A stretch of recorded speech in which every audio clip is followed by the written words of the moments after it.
He ordered a housekeeper. What showed up changed his entire life. Gideon Voss had survived Wyoming winters alone for 3 years. He didn't need company. He didn't need conversation. He needed someone to keep his kitchen from killing his ranch hands and stay out of his business. Simple. Clean. Done. But when that train screeched to a stop in Cheyenne and a woman stepped onto the frozen platform, 4 boys trailing behind her like ducklings in wool coats, Gideon felt the ground shift beneath his boots in a way no blizzard ever managed. This story is going to pull something out of you. Stay until the end. And if you've never subscribed to this channel, right now is the moment. Hit that button and become part of this family because we tell stories here that stay with you long after the credits roll. Drop a like and leave a comment with your city and country. I want to see exactly how far this story travels. Now, let's begin.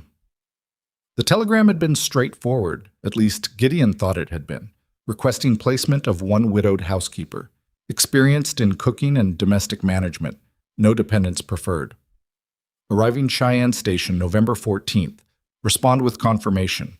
He'd read it 4 times before sending it. He wasn't a man who made careless mistakes, not with cattle contracts, not with fence lines, and certainly not with something as important as keeping his household from completely falling apart before the first real snow hit. The agency had written back quickly. Placement confirmed. Mrs. Clara Whitmore, widow, experienced, arriving as scheduled. That was all he needed to know. Gideon drove the wagon into Cheyenne on a gray Tuesday morning when the sky looked like a dirty wool blanket stretched thin over the mountains. The cold had a bite to it that November always carried, the kind that didn't kill you but reminded you it could. He tied the horses at the post near the station, pulled his coat tighter, and waited on the platform with his hat pulled low and his arms crossed. He wasn't good at waiting. He was good at working.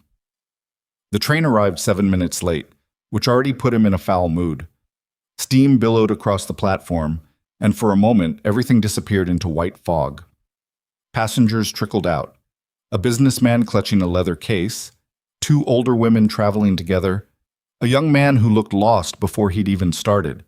Gideon scanned each face, looking for a single woman, traveling alone, with the practical, no-nonsense expression of someone who'd agreed to work a ranch kitchen in the middle of Wyoming.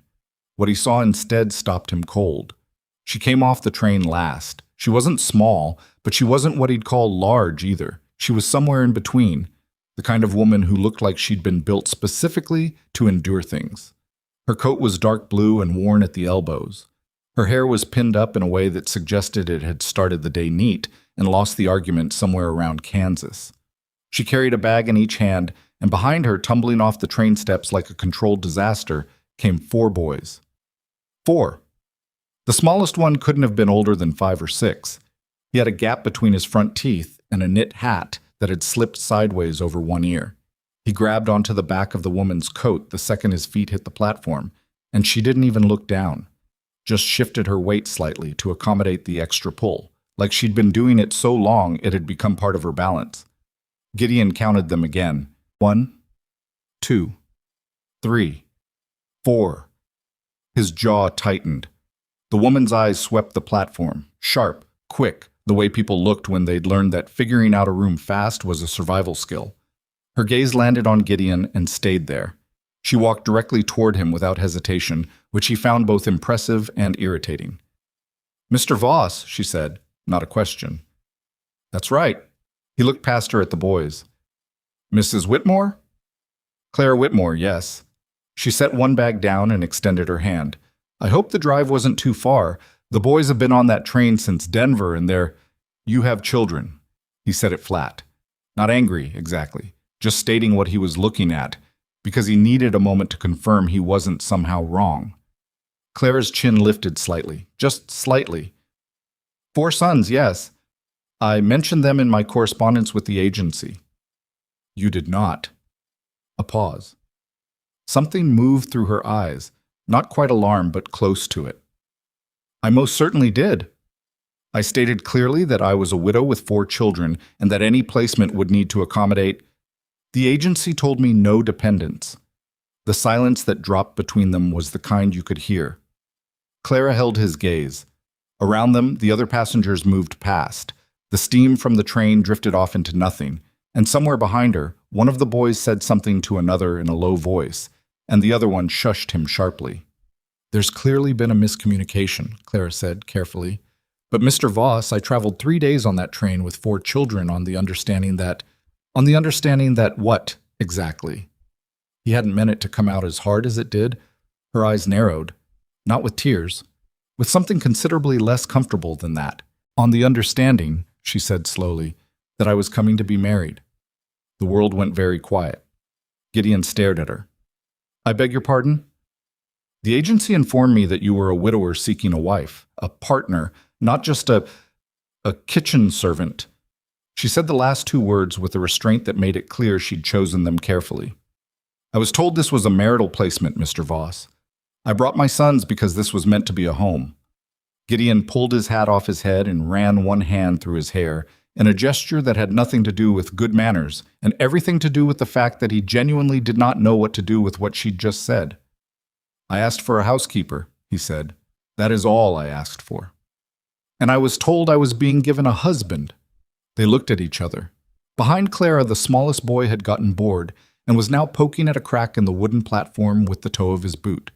The oldest, a tall kid, maybe 12 or 13, with dark eyes that didn't miss a thing, was watching Gideon with an expression that made Gideon feel uncomfortably evaluated.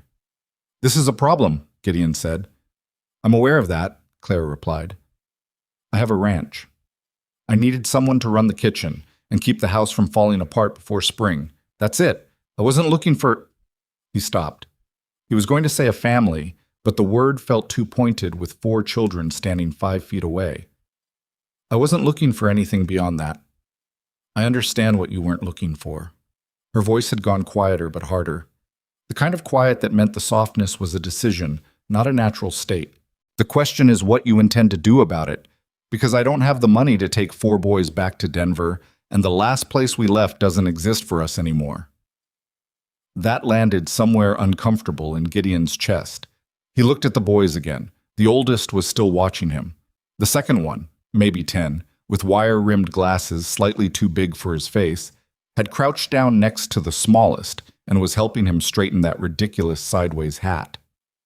The third boy, the one in between them in age, just stood with his hands in his coat pockets, looking at the mountains like he was already memorizing the landscape. Gideon had been raised by a man who believed that a hard winter didn't care about your feelings, and neither should you. He'd lived by that rule his entire adult life. He wasn't soft. He wasn't sentimental. He'd buried his wife and kept the ranch running and hadn't cried in front of another human being in 3 years. But he also wasn't the kind of man who left a woman and 4 children stranded on a train platform in November. "How old are they?" he heard himself ask. Clara blinked. She hadn't expected that. "Ethan is 13, Caleb is 10, Miles is 8, and Noah just turned 6. He put his hat back on. "The ranch is 40 minutes out," he said. "Cold ride. You'll want to keep the youngest one wrapped." Clara looked at him for a long moment. Something crossed her face that he couldn't fully read. Relief mixed with something more guarded, like she wasn't sure whether to trust the reprieve. "This isn't a permanent solution," he added quickly. "We'll write to the agency, sort out what happened, figure out—" "Yes," she said, "we will." Neither of them moved for a beat. Then Noah, the 6-year-old, looked up at Gideon from beneath his sideways hat and said very seriously, "Are you the rancher?" Gideon looked down at him. "I am." "Do you have horses?" "Several." The boy's face split into a grin with the gap-toothed center, and Gideon felt something shift, almost imperceptibly, in the stiffness of his own expression. He didn't smile back, but it was a near thing. The ride to the ranch was exactly as cold as promised, and twice as quiet as it needed to be. Clara sat up front beside Gideon on the wagon bench, her bags stacked in the back where the 3 older boys huddled together under a single wool blanket. Noah had, without asking anyone's permission, wedged himself between his mother and Gideon as though he had simply decided that's where he belonged. Gideon had no idea how to respond to that, so he did nothing and focused on the road. The landscape opened up as they left Cheyenne. Flat stretches of pale grass dusted white at the edges, dark ridgelines in the distance, The kind of wide, empty sky that either made a person feel free or made them feel very small depending on how they were doing that particular day. "It's bigger than I expected," Clara said after a while. "Wyoming?" "The sky." He glanced sideways at her. She was watching the horizon with an expression that wasn't quite wonder and wasn't quite fear. Something between. "You get used to it," he said. "Do you?" He thought about that longer than the question probably deserved. "No, not really." She turned and looked at him, and the honesty in his answer seemed to catch her off guard. She turned back to the road without saying anything else. From the back, Caleb's voice drifted up. "How many cattle do you have, sir?" Gideon kept his eyes forward. 230 head, give or take." "Give or take what?"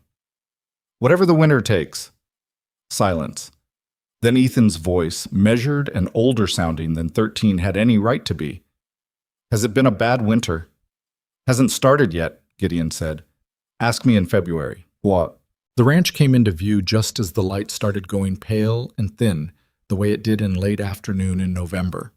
Like the sun was doing the work, but didn't much feel like it. It was a working ranch.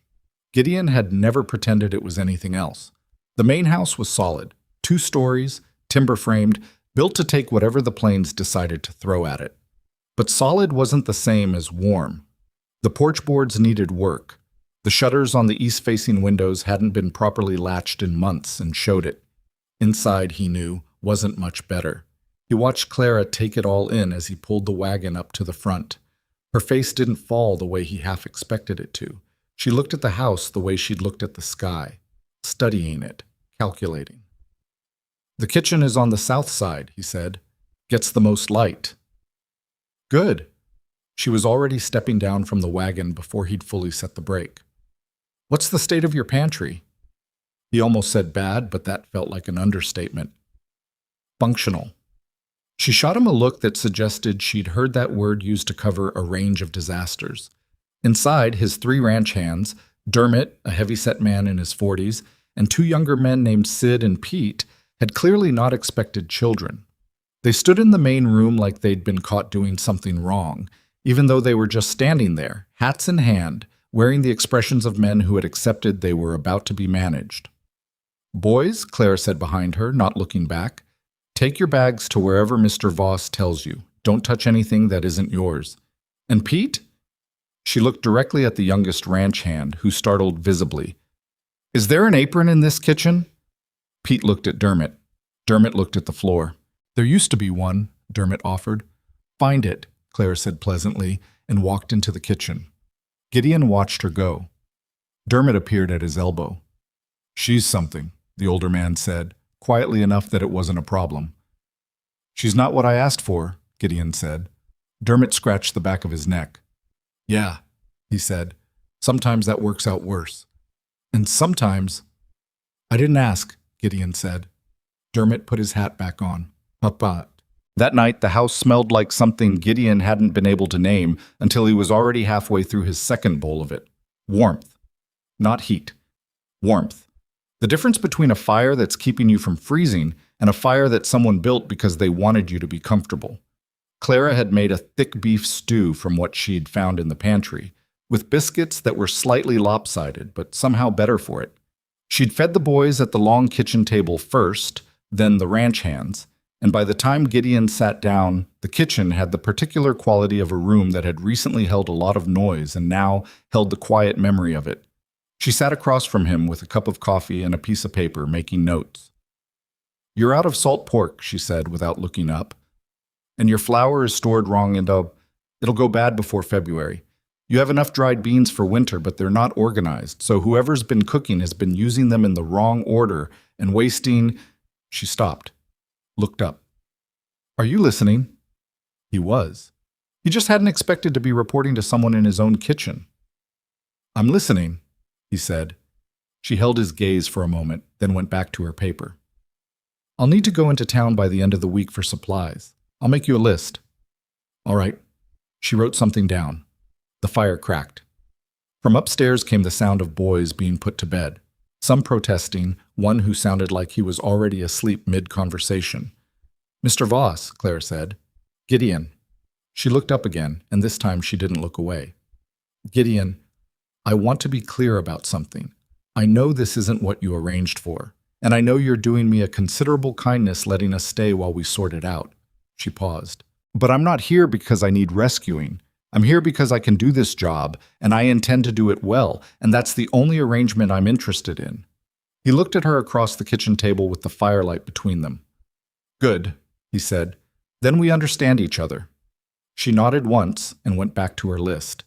Gideon finished his stew and said nothing else. But he sat there a few minutes longer than he needed to, and he didn't notice he was doing it.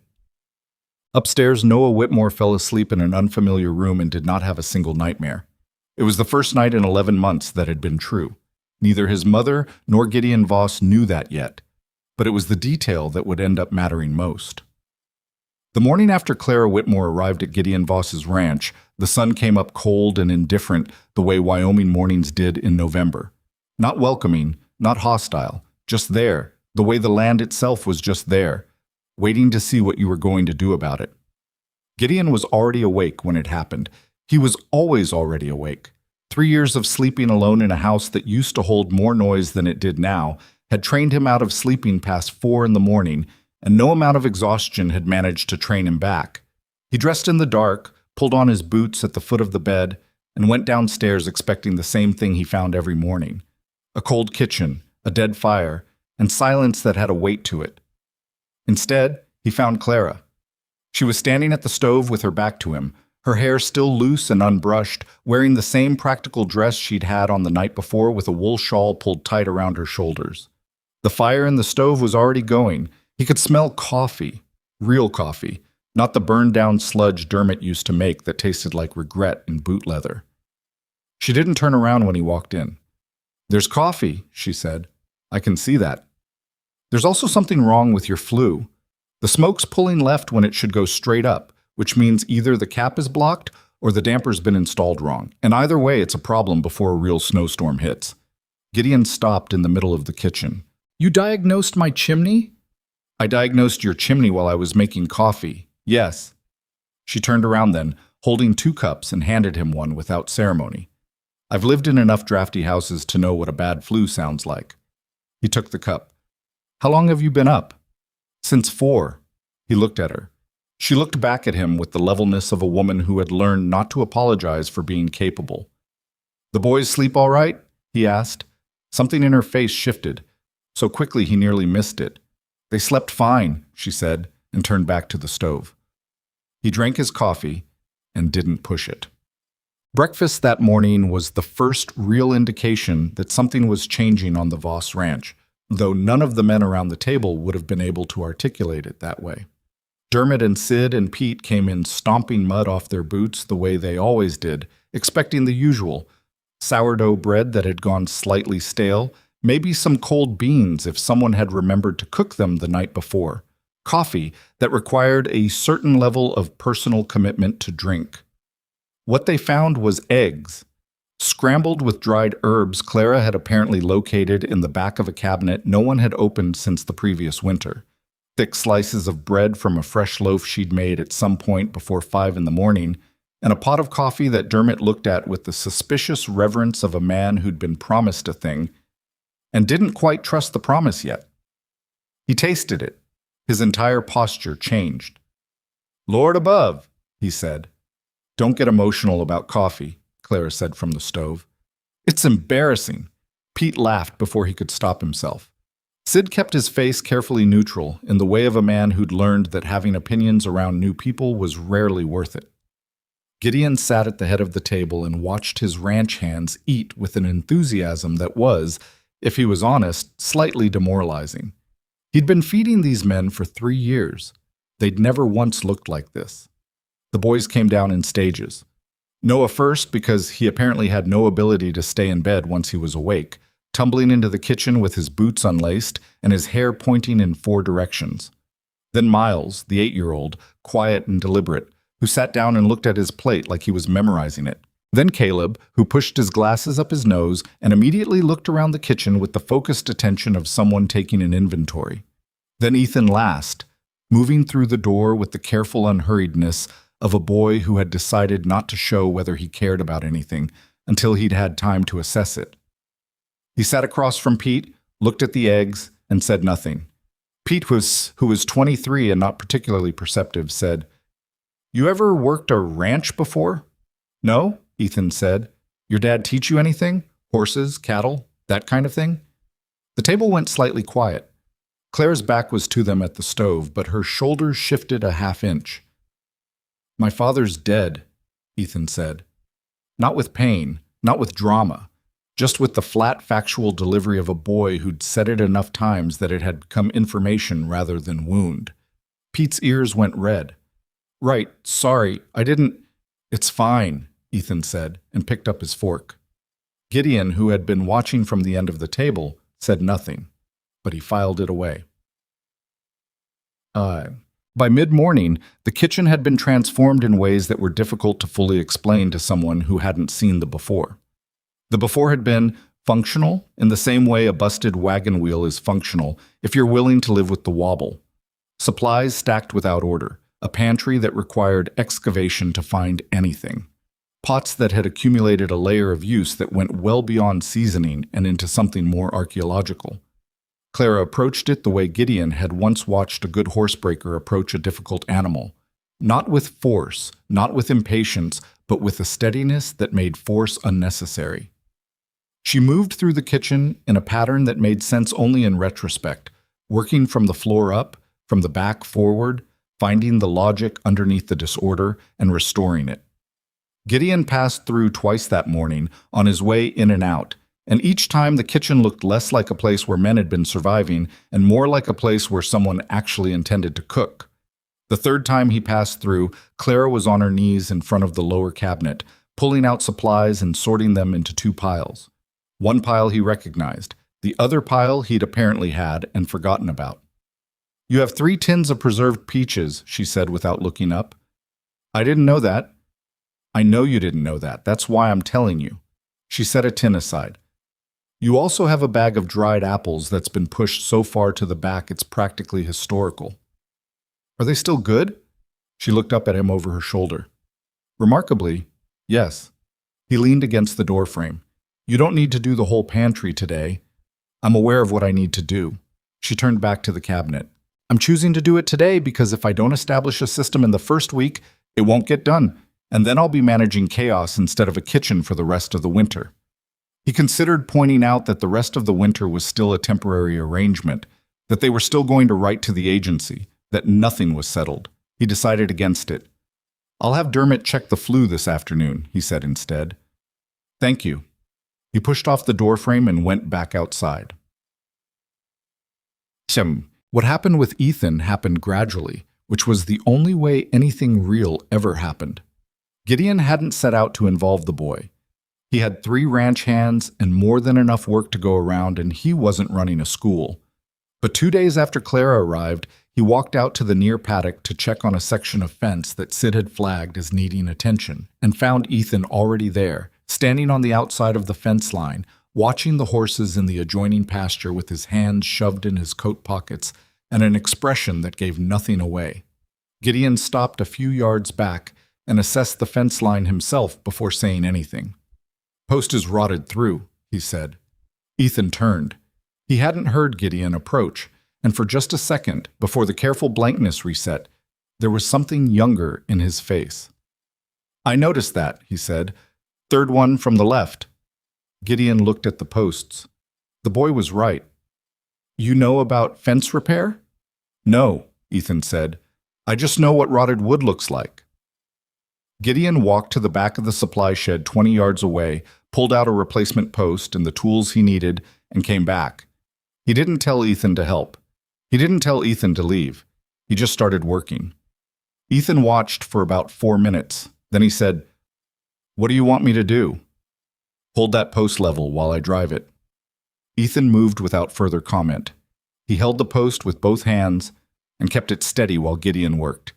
And he didn't ask unnecessary questions or make unnecessary conversation, which Gideon appreciated more than he would have said. When the post was in, Gideon straightened and looked at the line. "Good," he said. It was one word, Ethan's jaw did something small and complicated that Gideon chose not to acknowledge directly. They moved to the next compromise post in silence. After a while, Ethan said, "Why do you check the fences yourself? Don't you have men for that?" "I have men who check them," Gideon said. "I check them too." "Why?" Gideon thought about the real answer, which was that his father had taught him a man who doesn't know his own land doesn't deserve it, and that lesson had settled into him so deep it had become reflex. He gave Ethan the shorter version. Because if something goes wrong, it's mine to fix. Makes more sense to catch it before it's a problem. Ethan was quiet for a moment. "My father used to say something like that." Gideon let the statement sit where it had landed. He didn't pick it up, didn't put it down, just let it be there between them. "About what?" he asked eventually. "About the shop he had, back in Illinois." Ethan picked up a loose piece of wire and bent it between his fingers, not looking at Gideon. He'd go in on Sundays when it was closed and just walk through, check everything. He said if you left things too long without looking at them, they'd start to fall apart in ways you didn't see coming. He was right, Gideon said. Ethan set the wire down. "He died of a fever when I was 11. I was the one who found him." Gideon stopped working. He didn't say he was sorry, because sorry was what people said when they didn't know what else to say, and Ethan was clearly not a boy who wanted words that were just filling space. He just stood there for a moment with his tools in his hands and acknowledged, without speaking, that he'd heard it. Then he picked up the next post and said, "You're going to want to wear thicker gloves if you're going to work outside in this weather. Your hands will crack by December." Ethan looked at his hands, then at Gideon. "I don't have thicker gloves. Dermot has extras in the tack room. Ask him." They went back to work. It wasn't a friendship, not yet, and it wasn't the kind of thing that could be named without immediately making it less than it was. But Ethan came back the next day and the day after that, and Gideon didn't turn him away, and that was its own kind of language. Caleb was a different animal entirely. He didn't engage the way Ethan did, through proximity and shared tasks and the slow accretion of trust. Caleb watched. He had been watching Gideon since the platform in Cheyenne, and he did it with the quiet persistence of a scientist running a long-term experiment, gathering data without revealing his conclusions. Gideon noticed him noticing, which was unusual. Most grown men didn't notice when children observed them, but Caleb had the kind of attention that had physical weight to it, and Gideon was the sort of man who could feel weight. He found the boy one evening in the hallway outside the door at the far end of the house, the room that had been his wife's sewing room and that he'd closed the door on 18 months after she died and hadn't opened since. Caleb wasn't trying to get in. He was just standing there, looking at the door, with those glasses slightly too big for his face, and his hands clasped behind his back like a small professor. "That room's closed," Gideon said. Caleb turned around, unrattled. "I know, I could tell." "Then why are you standing in front of it?" Caleb considered the question with the seriousness it apparently deserved. "I wanted to know which room it was." Gideon looked at him. "Why?" "Because you go by it every night on the way to check the back windows, and your footsteps change when you pass it. They go slower and then faster again right after. Like, you don't want to stop, but you don't want to keep moving either." The hallway was very quiet. Gideon was a man who had spent 3 years making sure his face didn't tell people things without his permission. He had worked at it. He thought he'd gotten good at it. Apparently he had not. "You notice a lot," he said. "My mother says that too." Caleb pushed his glasses up. "She doesn't always mean it as a compliment." Despite himself, something shifted in Gideon's expression. Not quite a smile, but not nothing either. "What else have you noticed?" Caleb tilted his head. "You fix things yourself even when they're small. The hinge on the second stair was loose, and you fixed it yesterday morning before anyone was up. The strap on Dermot's saddle was wearing through, and you replaced it without him asking. You check the back windows at night even when the weather's fine." He paused. "You live like you're expecting something to go wrong." Gideon looked at this 10-year-old boy with his sliding glasses and his careful observations and said nothing for a long moment. "Things go wrong on a ranch," he said finally. "Winter doesn't ask permission." "I know," Caleb said, "but that's not why you do it." He looked up at Gideon with the kind of directness that only children and very old people had the unself-consciousness to manage. My father was like that too, after my sister died, before he got sick. He checked things all the time, things that didn't need checking. Gideon felt the words settle into him somewhere they didn't immediately leave. I'm going to bed, Caleb said, as though he'd simply finished a conversation about weather. Good night, Mr. Voss. Gideon? He said, without planning to. Caleb looked back at him from the end of the hall. Good night, Gideon. He went up the stairs. Gideon stood in the hallway for another moment, looking at the closed door. Then he walked past it, checked the back windows, which were fine, as they almost always were, and went to bed.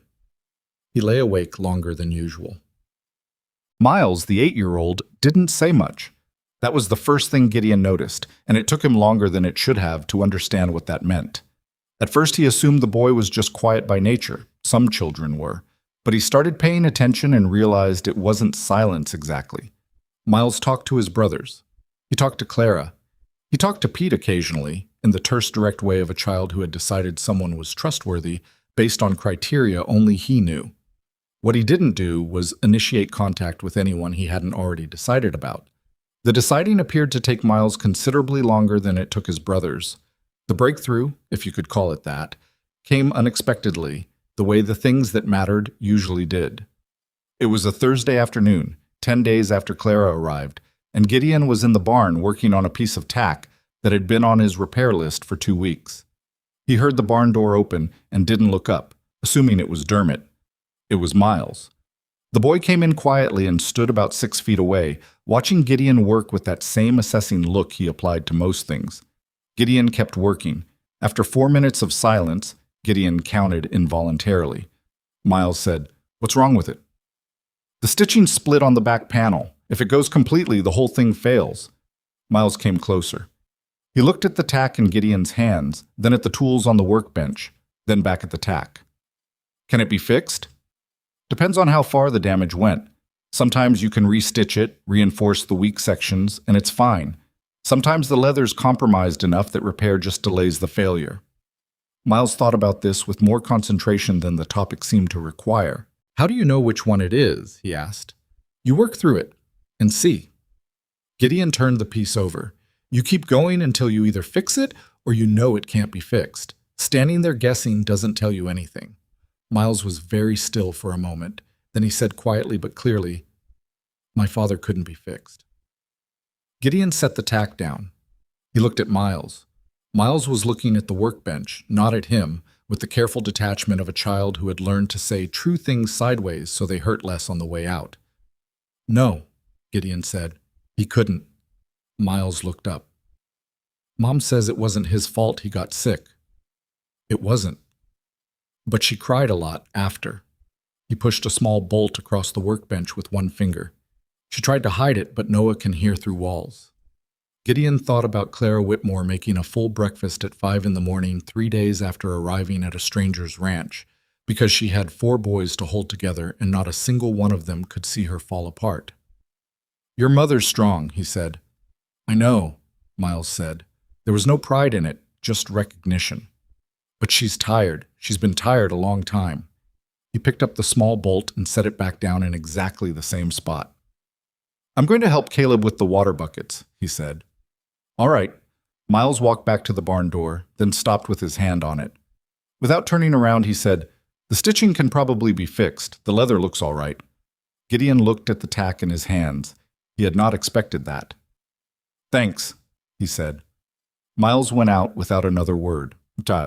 Claire spent the first 2 weeks rebuilding the household the same way she did everything, methodically, without making it look like a performance, and without asking for approval she wasn't going to need anyway. She reorganized the pantry on a system that made the most used supplies accessible and the preserved goods ordered by date.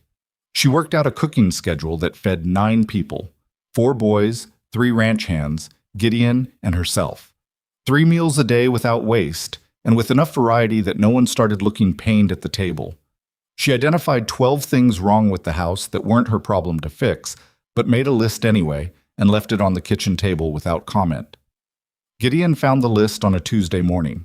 He read it once, then again, then folded it and put it in his shirt pocket and had Dermot and Sid working on items 1 through 4 by noon. She noticed. She didn't say anything. But he caught her glancing at the repaired window latch on Wednesday, and something in her face was less armored than usual for about 3 seconds. What was harder to see, and what Gideon saw anyway, was that Clara was tired in the way Miles had said, not from the work, which she managed without complaint, but from the sustained effort of keeping all 4 boys intact through something no parent should have to manage alone. She moved through the days with competence and steadiness, and at night, when the boys were in bed and the ranch hands had retired to the bunkhouse, she sat at the kitchen table with her lists and her coffee and the particular solitude of someone who can finally stop performing for a few hours. Gideon worked late those evenings. He had no particular reason to be at the kitchen table. He had paperwork he could do in his study. He found himself at the kitchen table anyway. They didn't always talk. Sometimes he worked through his ledgers while she made her lists, and the only sounds were the fire and the occasional creak of the house settling into the cold. But something about the shared quiet was different from the silence he'd been living in before she arrived, and he was honest enough with himself, at least in those late hours when no one was watching, to know the difference. One night she looked up from her notes and said, without preamble, "Ethan's doing better." He looked up from his ledger. "He's a good worker." "He's been a good worker since he was 9, she said. "He didn't need more work. He needed someone to take him seriously without making him feel like he had to hold everything up." She paused. "You do that. Whatever you're doing out there with the fences and the posts and whatever else, you do that." Gideon set his pencil down. "I'm not trying to—" "I know you're not trying to," she said. "That's why it's working." She went back to her notes. He sat there for a moment, not picking the pencil back up. "He reminds me," he started, and then stopped. Clara looked up and waited. "It doesn't matter," he said. She held his gaze for a moment with an expression that made it clear she didn't agree that it didn't matter, but she didn't push. She went back to her paper. The fire cracked. The house held the cold at bay, barely. Outside, the first real snow of the season had begun to fall. Not the light test dusting of early November, but the serious, committed kind that meant winter had stopped considering its options and started arriving. Neither of them went to check. They both already knew it was there. It was Dermot who said, late one night in the bunkhouse when he thought no one who mattered was in earshot, what none of them had said out loud yet. "That woman's good for this place," he said. Sid didn't look up from his boots. "Place needed it." "I'm not talking about the cooking." Pete, who was still learning when to speak and when not to, spoke. "You think he knows that?" Dermot looked out the bunkhouse window toward the main house, where the kitchen light was still on. "He knows it," Dermot said. "Knowing something and doing something about it are 2 different things for a man like Gideon Voss." He didn't say anything else. Outside, the snow covered the dry November grass, covered the fence lines, covered the mountains at the edge of everything. It covered the ranch and everything on it, the house, the barn, the wagon, the paddock, the rotted posts that had been replaced, and the hinges that had been fixed, and the pantry that had been reorganized, and the closed door at the end of the upstairs hall. It covered all of it equally, the way a Wyoming winter always did, without asking what was ready and what wasn't. The letter arrived on a Friday, 3 weeks into December, tucked between a supply invoice and a seed catalog in the mail Dermot brought back from town. Gideon almost missed it. He was at the kitchen table going through the week's correspondence when he pulled the envelope from the bottom of the stack. Plain white, the agency's return address printed in the upper left corner in that particular institutional font that managed to look both official and indifferent at the same time.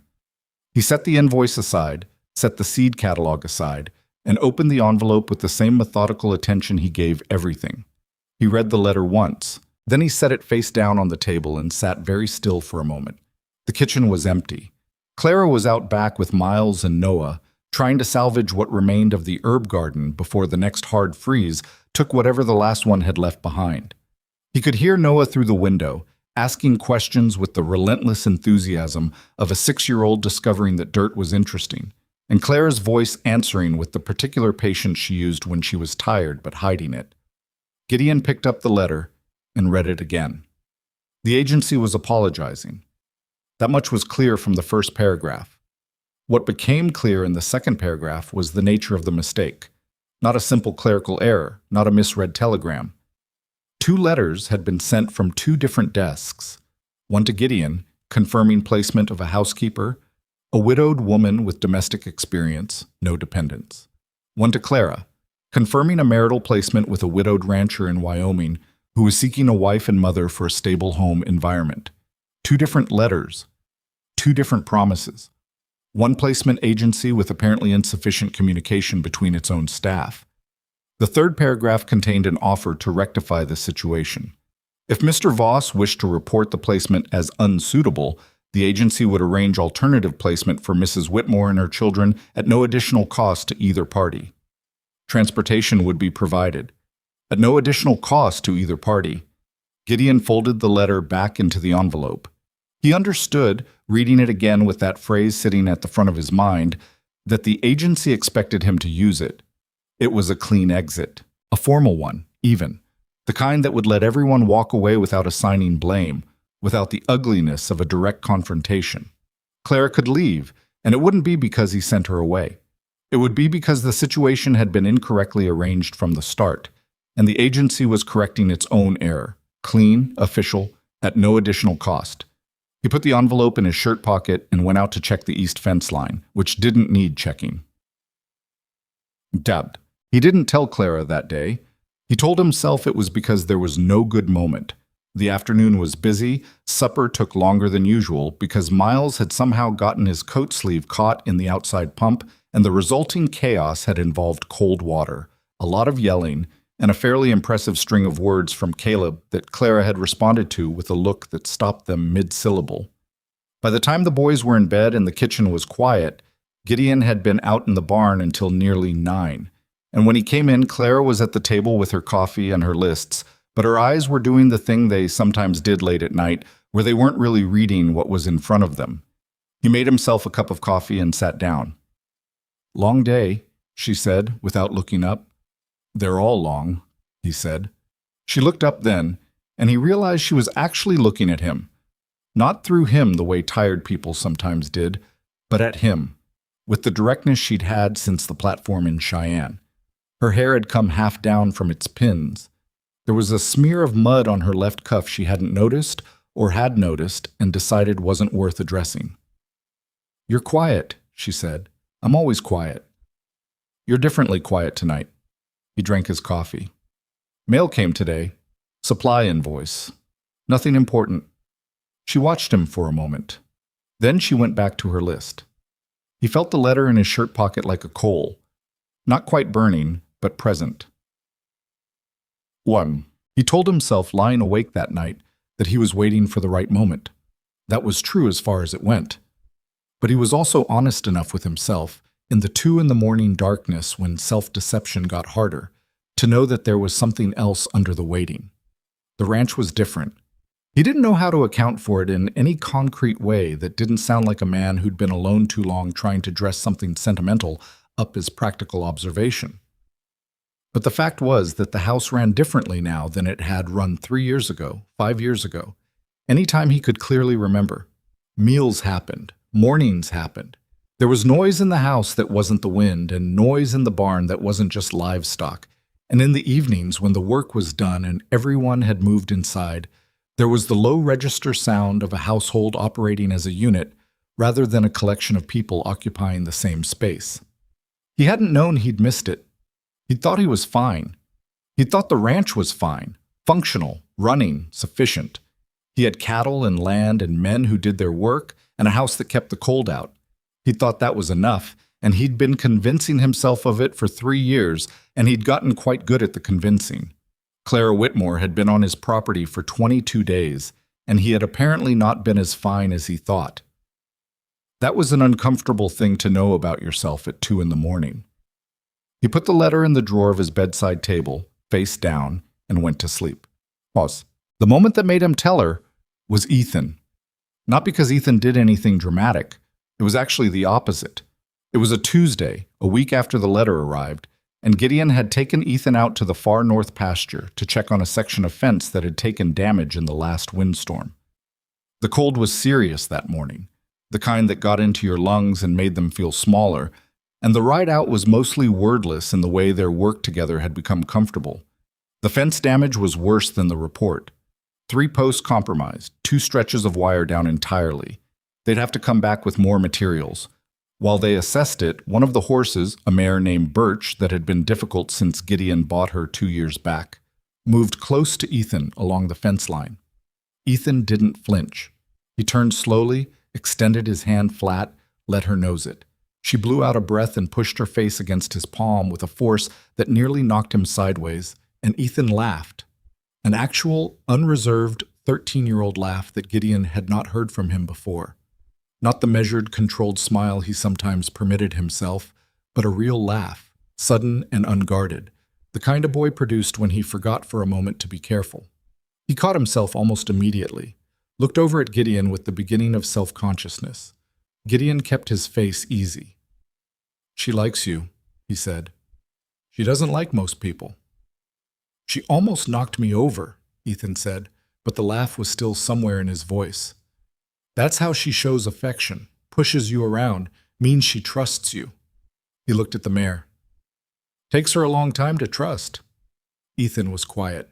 He stroked Birch's nose, and she submitted to it with an expression of absolute indifference that was the horse equivalent of contentment.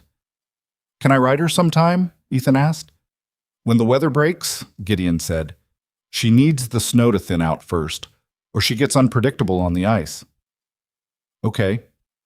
And then, after a pause, "That's something to look forward to." He said it simply, factually, with no particular weight. But Gideon heard it.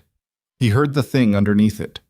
The fact that Ethan had said to look forward to, as though there was a forward in which he assumed he would still be here. Still on this ranch, still working alongside Gideon on fence lines, and eventually learning to ride a difficult mare in the spring. He'd said it the way someone said something about their own home. Gideon rode back to the ranch with a 13-year-old boy who laughed once and said something about spring, and he understood by the time they pulled up to the barn that he couldn't keep the letter in his bedside drawer any longer. He told her that night. Claire was in the kitchen, the boys long in bed, the ranch hands in the bunkhouse.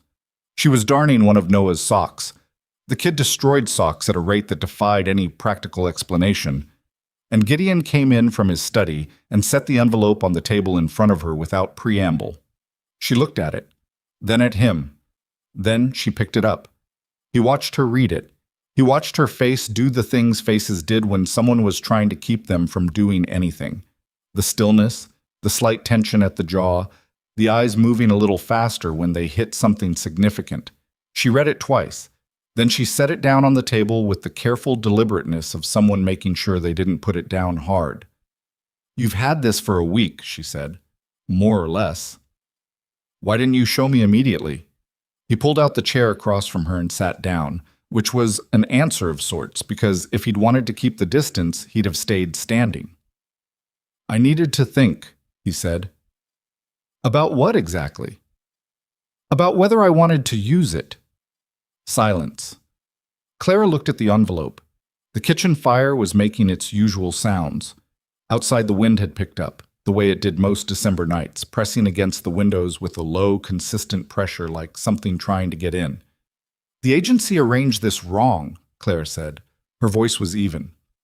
Very deliberately even. "That's been true since the first day." "Yes." "And they're offering a resolution." "Yes." "Transportation. Replacement placement." She picked up the envelope again, turned it in her fingers, set it down. "It's a clean solution." "It is," he said. Something crossed her face that she didn't fully succeed in keeping contained, a tightening around the eyes that he'd learned over 6 weeks to read as the thing she felt just before she managed not to feel it in front of anyone. "I promised them stability," she said. Her voice was still even, but something had shifted in it. Some of the control had been replaced by something more honest and considerably harder to say. I told Ethan, specifically, that we were finding somewhere permanent. He was carrying so much when we left Denver. He was 13 and he was acting like he was the only thing holding us together, and I told him we were going to find a place and stop moving." She stopped, pressed her lips together briefly. "I told him that. I need you to understand what that means, that I said that to him, and then I have to— Clara, he said. She stopped. I'm not asking you to leave. She looked at him. I showed you the letter, he said, because you had the right to know it existed. You have the right to make a choice with the full information in front of you. That's not the same thing as asking you to go. She was very still. What are you asking? She said, carefully, as though the question had sharp edges and she was handling it accordingly. I don't know yet, he said, which was honest and felt like the only honest thing available to him in that moment. I know that the ranch runs better. I know that I know that things are different here than they were 2 months ago, and I know that I'm not objective about any of it. He looked at the table between them rather than at her, because looking at her and saying this at the same time was more than he'd managed yet. But I'm not using that letter. That's what I know. The fire cracked. The wind pressed at the window. Clara set the envelope down in the center of the table, squarely, and slid it toward him. I need to think, she said. All right. Not about leaving, about— She stopped. About what we're actually doing here. Because if we're just managing an accident for a winter and then going our separate ways, I need to know that. And if we're doing something else, I need to know that too. That's fair. It's not about fair, she said, a little sharper than she'd intended. She adjusted. It's about the boys. It's always about the boys. I can manage a lot of uncertainty on my own. I've been doing it for 2 years, but I can't let them— She looked at the window. Noah slept through the night last week. Every night. He hasn't done that in almost a year. He had nightmares after his father died, and then after we had to leave the house in Denver when we couldn't make the rent.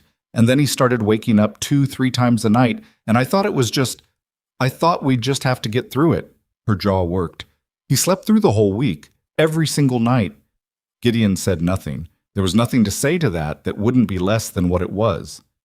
So I need to think, she said again. Quieter this time. Take whatever time you need, he said. She picked up the darning she'd set aside and went back to Noah's sock with her eyes down and her hands steady, and Gideon picked up his coffee cup and found it had gone cold, and the evening went on the way evenings did on the ranch, with the wind outside and the fire inside, and everything that had been said still present in the room between them, taking up space. What happened next, Gideon didn't plan, and Clara didn't ask for, and that was probably why it landed the way it did. 3 days after the letter, Gideon came inside for noon dinner to find the kitchen empty and a note on the table in Clara's handwriting. Boys and I went to the Harmon place, back by 3. Stew on the back of the stove. The Harmon place was a farm 4 miles east. The Harmons were a couple in their 60s who'd been on the adjacent property since before Gideon bought the ranch. He'd had a civil, but not particularly warm relationship with them. Christmas acknowledgments, the occasional shared fence dispute resolved without shouting. Their daughter, he vaguely recalled, ran a schoolhouse in Millfield, the nearest town of any real size. He ate his stew and didn't think much about it. When Clara came back just after 3, her cheeks were red from the cold and there was something different in her posture. A tension he hadn't seen in a while, a kind of held-in quality that meant she was turning something over and hadn't finished yet. The boys came in loud and hungry behind her, Miles explaining something complicated to Caleb, who was nodding in the polite way he used when he was only half listening. Noah with his hat sideways again and his boots untied, Ethan carrying the youngest bag in addition to his own without comment. Clara fed them and sent them upstairs and then stood at the kitchen window looking out at the barn for a long moment. The Harmons know about a teaching position in Millfield, she said. Gideon set down the supply ledger he'd picked up. Do they? Their daughter's been running the school there for 4 years. One of the other teachers is leaving in February. They'd need someone by the end of January. She was still looking out the window. It would come with a small house, 2 rooms. The salary's not much, but it would be steady. She paused. They thought of me because Eleanor Harmon mentioned it to me 2 weeks ago at the general store, and I didn't— She stopped. I said I'd consider it. Gideon was very careful in that moment to make sure his face stayed his. That sounds like a good opportunity, he said. She turned from the window and looked at him directly. You sound like you mean that. I do mean it. And he did, because the part of him that was honest acknowledged that Clara Whitmore deserved a future that she chose and not one she'd been backed into by a train schedule and a clerical error. The other part of him, the part that had watched Ethan laugh at a difficult horse and sat across a kitchen table in silence that was no longer empty, that part was keeping his jaw tight. "I haven't decided anything," she said. "I know. I'm telling you because you showed me the letter, and that was... You gave me information, and that was the right thing to do, so I'm giving you information back." "Okay," he said. She looked at him for a moment longer, trying to read him, and whatever she found made her expression do something complicated before it settled. "I'm going to start supper," she said. "All right." She moved to the stove, and Gideon picked up the supply ledger, and neither of them said anything else, and the kitchen filled up with the sounds of supper being made while the afternoon light went thin and gray out the window, and December settled its full weight onto the Wyoming plains. Caleb found the letter. Gideon had left it on the kitchen table the night he showed Clara, and in the morning it was gone. He'd assumed Clara had taken it, or he'd moved it himself without remembering. But 8 days later, Caleb appeared in the doorway of Gideon's study on a Sunday afternoon when the snow was coming down serious outside and said without any introduction, "I read the letter." Gideon looked up from his desk. Caleb pushed his glasses up. "I didn't mean to at first. It was on the table and I read fast, and I'd already read part of it before I knew what it was." "And then?" Gideon said. "And then I kept reading." He didn't offer an apology, which Gideon noticed. "It says the agency made a mistake, that you asked for a housekeeper and they told my mother she was coming to get married." "That's right." Caleb stood in the doorway. He was wearing his coat indoors, which he did when he was unsettled in a way he didn't want to admit. "Is my mother going to take the teaching job in Millfield?" he asked. Gideon set his pencil down. "I don't know. That's her decision." "Do you want her to?" The question was asked with Caleb's characteristic directness, the kind that didn't have malice in it, just the genuine curiosity of a boy who decided that accurate information was more valuable than comfortable conversation. He'd have made a good lawyer, Gideon thought, or a very difficult one to work for. "That's not the right question," Gideon said. Caleb thought about that. "What's the right question?" "What do you want?" Caleb looked at the window for a moment. The snow was coming down in steady sheets, the kind that erased the line between the sky and the land at the horizon. "I want Noah to keep sleeping through the night," he said. "I want Ethan to stop looking like he's waiting for something to fall apart." He paused. "I want my mother to stop being tired in the way she's been tired."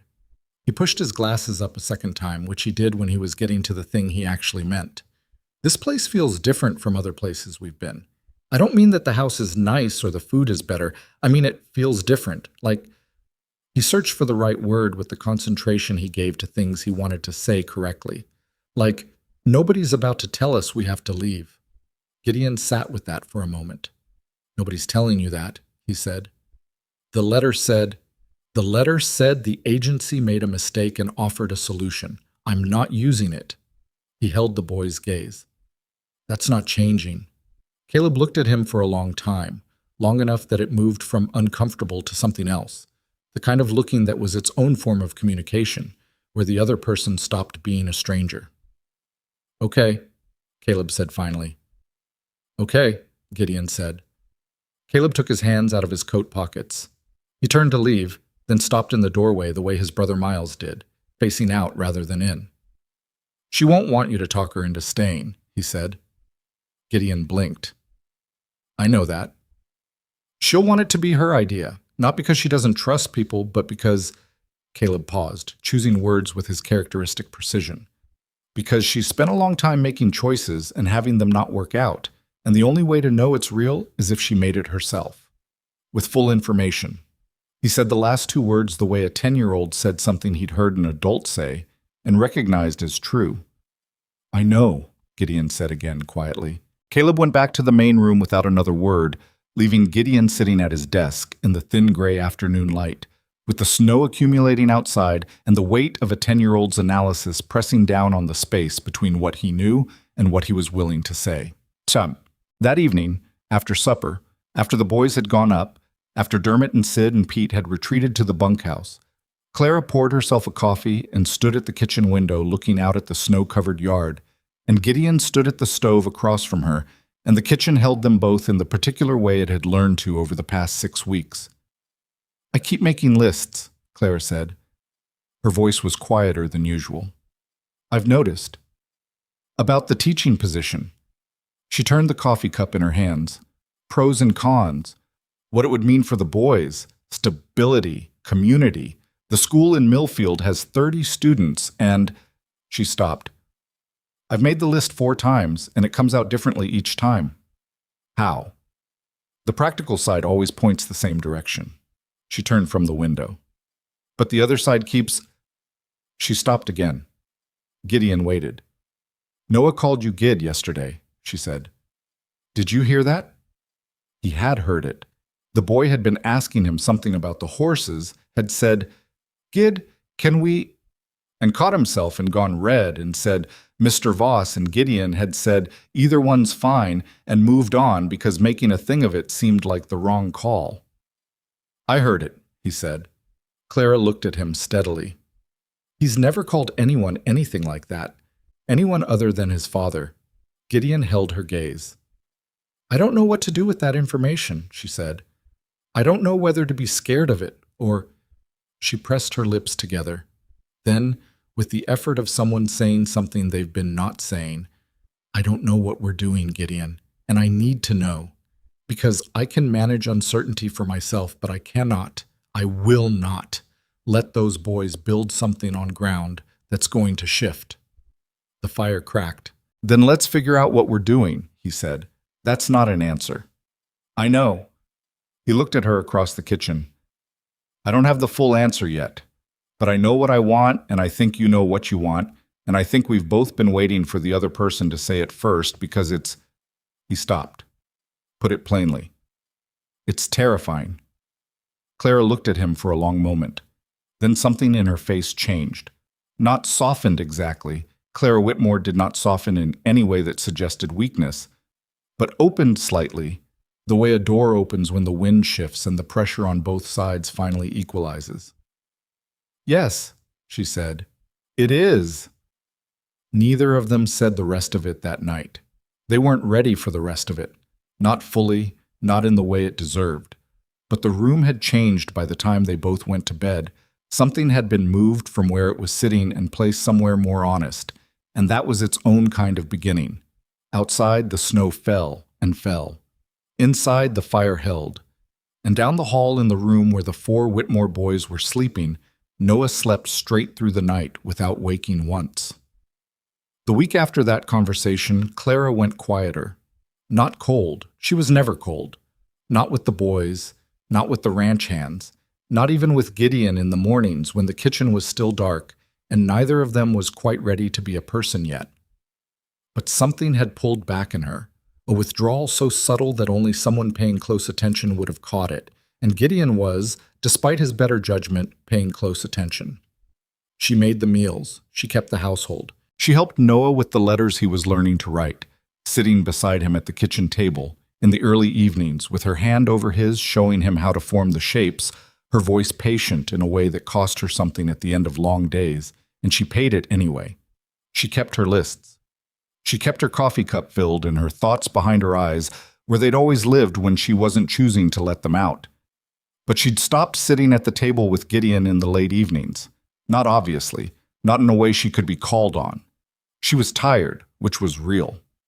The boys went to bed later in December because the dark came early, and they didn't adjust to it easily. And by the time she'd gotten all 4 of them upstairs and dealt with whatever combination of argument, lost sock, and disputed blanket territory the night produced, it was past 9, and she had a reasonable case for just going to bed herself. Gideon told himself that was all it was. He sat at the kitchen table 3 evenings in a row, later than he needed to, working through ledgers that didn't require the kitchen table, drinking coffee that had gone cold, and at some point each night admitted that he was waiting for something that wasn't coming and went to bed. On the 4th evening, he didn't go to the kitchen at all. He went to his study and closed the door and did his accounts there, the way he had before Clara arrived. And the silence in that room was a different quality of silence than the silence in the kitchen had been, and he noticed the difference in a way that was almost physical. He put his pencil down at 10 o'clock, looked at the wall, and said out loud to no one, "This is ridiculous," which it was, and which didn't particularly help. The storm hit on a Wednesday. They'd known it was coming. The sky had been making its intentions clear for 2 days. That particular flat gray that wasn't overcast so much as loaded. The air with a stillness to it that the horses noticed before the people did. Gideon spent Tuesday getting the animals in, checking the barn roof, making sure the bunkhouse had enough wood stacked that Dermot and the boys wouldn't have to go out for it in the worst of it. Clara spent Tuesday making sure there was enough food prepared that they could manage without the stove running constantly, which was the kind of forward thinking that Gideon found, in a moment alone, quietly relieving. She'd done it without being asked and without mentioning it, which meant she'd been watching the sky the same way he had. The storm came in around midnight Tuesday, and by Wednesday morning, it was the kind of serious that Wyoming reserved for reminding people they were small. The boys woke up to white in every window and went briefly insane with the kind of joy that only made sense if you were under 14 and had never had to actually work in it. Even Ethan, who maintained his dignity with considerable effort most of the time, pressed his face to the window in the kitchen and said, "That's a lot," with an appreciation that was as close to wonder as he permitted himself. "That's Wyoming," Gideon said, pulling on his coat. "You're going out in that?" Clara said. "Animals don't stop needing water because the weather's bad." She looked at him with the expression she used when she thought something was either admirable or deeply impractical and hadn't decided which. Then she said, "Ethan, go get your coat." Gideon looked at her. "He's been going out with you for 3 weeks," she said. "He's not going to melt." Ethan was already at the hook where his coat hung. "The thick gloves," Gideon said to him. "Dermot's, not yours." "I know," Ethan said. They went out into the white together. The work in a storm like that was the kind that took everything you had and gave nothing back except the knowledge that you'd done it. Gideon had worked through bad storms alone for 3 years. A miserable, mechanical process of getting from one necessary task to the next with your head down and your hands functioning. Having Ethan there didn't make it faster. The boy was 13 and still learning, and some things took longer with an inexperienced second set of hands than they would have with no second set at all. But it was different. Gideon couldn't have explained it completely. Having someone next to him in the wind and the cold who was working alongside him, and not just near him, there was a quality to that the efficiency argument couldn't account for. Ethan broke through the ice on the water troughs without being asked, having watched Gideon do it enough times to know when it needed doing. He dropped a feed bucket, cursed under his breath, a word Clara would have had views about, picked it up, and kept going without any drama about it. When one of the younger cattle pressed toward the wrong section of the barn in the chaos of the storm noise, Ethan moved to redirect her with a steadiness that the animal responded to. Gideon noticed. Coming back from the far water trough, leaning into a wind that was taking the snow sideways, Ethan said, loudly enough to be heard, but not by much, "Is it always like this?" "No," Gideon said. "Sometimes it's worse." A pause, the wind filling it. "Does it bother you?" Ethan asked. "Being out in it alone. I mean, before. When you didn't have—" He stopped, edited himself. "When you were doing this by yourself." Gideon walked another 10 yards, thinking about how to answer that honestly. "Yes," he said. Ethan nodded like he'd expected that answer, and it had confirmed something. "My mom does that," he said. "Does everything alone and then says it's fine and doesn't say it bothers her. But it does." He was looking ahead into the snow, not at Gideon. "I've been trying to help her since my dad died, but I'm 13. He said it with a kind of exhausted accuracy. The frustration of a boy who had been trying to do an adult's job with an adolescent's equipment. "It's not enough." "It's not nothing," Gideon said. "It's not enough," Ethan said again. Not argumentative, just precise. They reached the barn and pushed through the door into the relative quiet, the storm reduced to a muffled presence outside the walls. Gideon pulled the door shut. Both of them stood for a moment, letting the comparative warmth register. "She's been different this week," Ethan said. He wasn't looking at Gideon. He was pulling off his outer gloves with the studied casualness of a boy saying something he'd been holding for a while. Quieter. She does that when she's making a decision she doesn't want to tell us about yet. Gideon didn't answer immediately. Like before we left Denver, Ethan said. She got like that, and then 2 weeks later she told us we were moving. The barn was warm with animal heat. Outside the storm pressed and howled. Gideon hung his coat on the peg inside the barn door and looked at this 13-year-old who had been reading his mother's silences since he was 11, and trying to prepare for them and carrying the weight of that preparation in a way no child should have to. "I'm going to talk to her," Gideon said. Ethan looked at him. "I should have done it a week ago," Gideon said. "I didn't. That was my mistake." Ethan held his gaze for a moment with that dark-eyed assessment he'd had since the platform in Cheyenne. Then he said, "Okay," and went to check on Birch, who was moving restlessly in her stall with the storm noise around her. Gideon watched him go. This kid who had appointed himself the early warning system for his family, who slept with one ear open and watched people's faces for information, and had been doing it long enough that he didn't even know it was unusual anymore. He thought about what Miles had said in the barn weeks ago. "She's tired. She's been tired a long time." He went back out into the storm. The conversation happened that evening, but not the way Gideon had planned it, because he hadn't planned it at all. He'd learned, in the weeks Clara Whitmore had been on his ranch, that conversations with her rarely went the way you planned them, because she was faster than the plan. He came in from the last check of the evening, shook the snow from his coat, and found the kitchen empty except for Clara, who was standing at the stove with a pot of something simmering that she wasn't paying any attention to. She was just standing there with her hands around a coffee cup, looking at the pot without seeing it. And when the door opened, she turned, and there was a moment, just a second, where her face was unguarded in a way that he rarely saw in the daylight. She put the expression away before he'd had time to fully read it. "Storm's holding," he said, hanging up his coat. "I know, I've been watching it." He came to the stove to pour himself a coffee and found himself standing closer to her than he'd planned because the kitchen was not a large kitchen and the stove was in the corner and she hadn't moved. She looked up at him. He was taller than her by half a foot. He was tall in general, rangy, the kind of build that came from decades of physical work. And at this distance, the height difference was more apparent than usual. "What?" she said. "I should have said something last week," he said. She went still. "About what?" "About the teaching position, about the letter, about—" He stopped, started again, because the version he'd rehearsed in the barn that afternoon had already stopped working. "I told you I didn't have the full answer. That was honest. It's still honest. But I've been sitting in my study for a week telling myself I'm giving you space, and the truth is, I'm scared." Clara looked at him. She didn't move, didn't speak, just held his gaze with an attention so complete it made the rest of the room go slightly unreal. "Of what?" she said. "Of saying what I want and being wrong about what you want." He looked at the wall past her shoulder for a half second, then back at her, because the wall looking was a coward's move and he knew it. "I've been managing this ranch alone for 3 years because it was the thing in front of me and it had to be done, and I'm—" He chose the word carefully. "Proficient at doing what has to be done and not thinking too hard about the rest of it." "I know," she said quietly. "You and the boys show up, and 9 weeks later the ranch is running differently, and I'm sleeping better, and my men eat breakfast like someone gave them something worth getting up for, and I—" He stopped.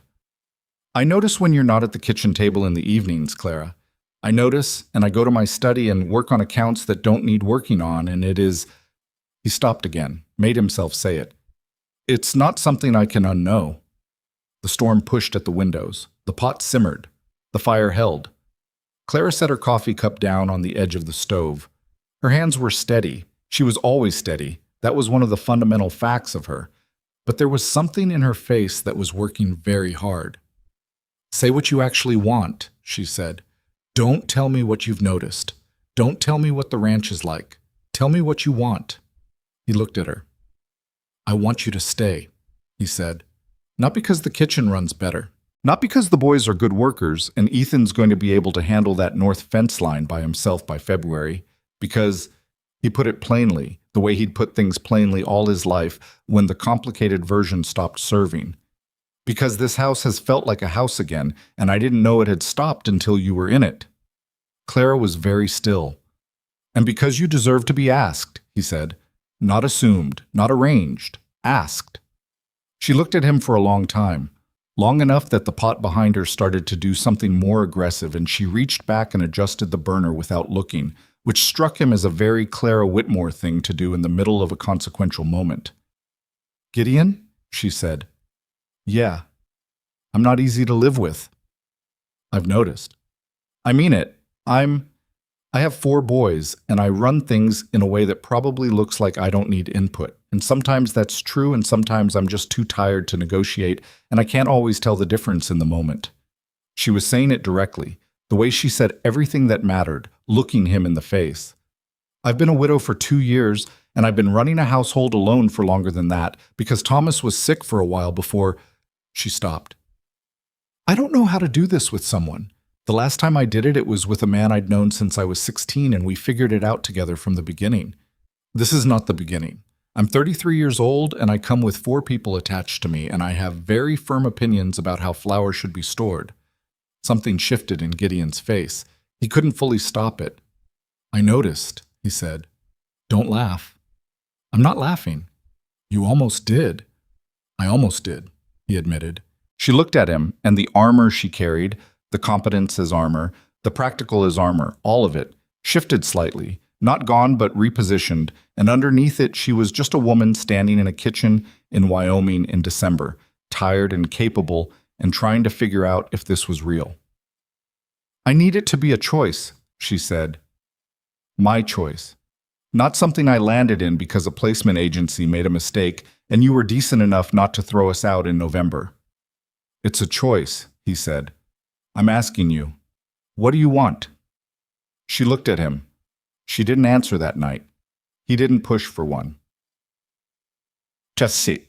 What happened in the days that followed was quiet, in the way that important things often were. No grand gestures, no declarations, just the ordinary texture of life on the ranch continuing while something shifted incrementally beneath it. Gideon stopped going to his study in the evenings. Claire started sitting at the kitchen table again. They didn't talk about what had been said. They didn't need to, not yet. The conversation had been had, and it was sitting between them in its own way, present but not demanding immediate resolution. What they did instead was the thing they'd been doing for 9 weeks without naming it. They occupied the same space and worked and talked about practical things, and let the practical things carry the weight of the other things, the way people did when the direct route was too much and the long way around was still getting there. She asked him one evening about his wife. She didn't build up to it or apologize for asking. She just said, "Tell me about her."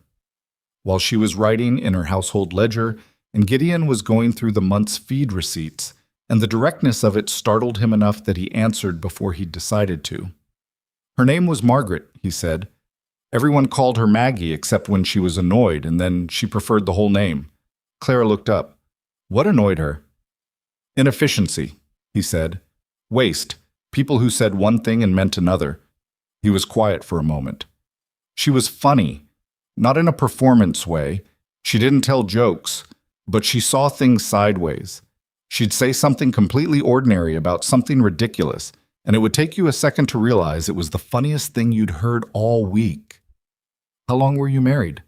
7 years. He looked at the receipt in his hand without reading it. She died in the spring. A fever. 3 years ago this April. I'm sorry. Thank you. He set the receipt down. She wanted children. He stopped. It didn't happen. And then she got sick. Clara was quiet for a moment, looking at her ledger. That's a particular kind of loss, she said. The kind that has more than one layer. Yes. She looked up at him. The room at the end of the hall. Her sewing room, he said. I haven't been able to. I kept meaning to. It didn't seem. He stopped. I don't know what I was waiting for. You weren't waiting for anything, Clara said. You were just not ready. She went back to her ledger. There's no schedule for that. He looked at her. He thought about the closed door, the way his footsteps changed passing it, the way a 10-year-old with sliding glasses had cataloged that information and handed it back to him with the calm objectivity of a weather report. No, he said. There isn't. The teaching position in Millfield had a response deadline. Clara mentioned it on a Thursday, almost in passing, the way she sometimes mentioned things she'd been thinking about for a while and had decided to say out loud without making an announcement of it. "They need an answer by the 15th, she said. She was kneading bread, her back to him. "Eleanor Harmon came by this morning while you were out at the north pasture." Gideon looked up from the harness he was oiling at the far end of the kitchen table. "The 15th of this month?" "Yes." That was 12 days away. "All right," he said. She kept kneading. Her shoulders were doing a thing they did when she was carrying something and trying not to show the weight of it. "Clara." "I know," she said. "I said what I wanted to say. I meant it, but that doesn't—" "I know," she said again. She stopped kneading, put both hands flat on the table, looked at the wall above the counter. "Gideon, I know. You've been honest with me. More honest than I expected, honestly.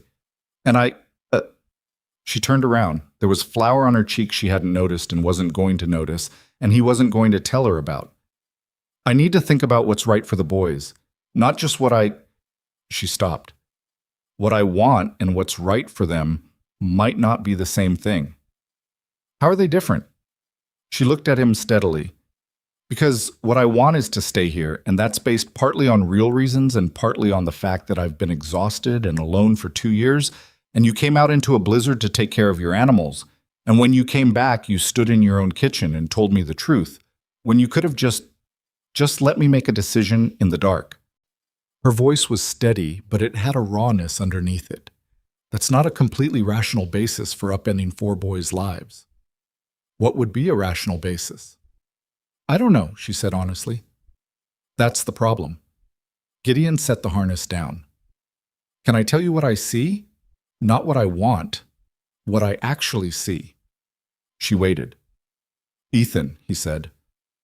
3 weeks ago, he was carrying the weight of the whole family on his back, and he knew it, and he was 13, and it was going to break something in him eventually, the way that kind of weight does. This week, he laughed at a horse and talked about spring, not because he's fixed, that's not how it works, but because he put some of the weight down, because there was somewhere to put it. Clara's jaw tightened. "Caleb," he said, "that boy is going to be fine wherever he is because he sees everything and he processes it and he adapts. But he said something to me a few weeks ago. He said, 'This place feels like nobody's about to tell you you have to leave.'" He paused. "Miles told me in the barn that you've been tired a long time. He's 8 years old and that's what he's carrying around. The knowledge that his mother is holding everything and running out of road." Clara's eyes were bright. She was not going to cry. He could see her deciding not to, the way she decided things, firmly and finally, and with her jaw set. "And Noah," he said quietly, "you told me he's been sleeping through the night. You said you didn't know what to do with that information." She pressed her lips together. "I think you do know," he said. The kitchen was very still. Outside, the tail end of the storm was moving east, leaving behind it the particular silence of a landscape buried deep in white, sound absorbed and muffled, and the world reduced to whatever was inside the walls. "I'm scared," she said. It came out simple and plain, the way she said things she'd been working up to. "I married Thomas, and I loved him, and I did everything right, and he died, and the house went, and the money went, and I moved 4 times in 2 years, and I promised myself that the next choice I made, I was going to be sure about. Not hopeful. Sure. I know. You can't tell me to be sure. Nobody can tell you to be sure. I know that too."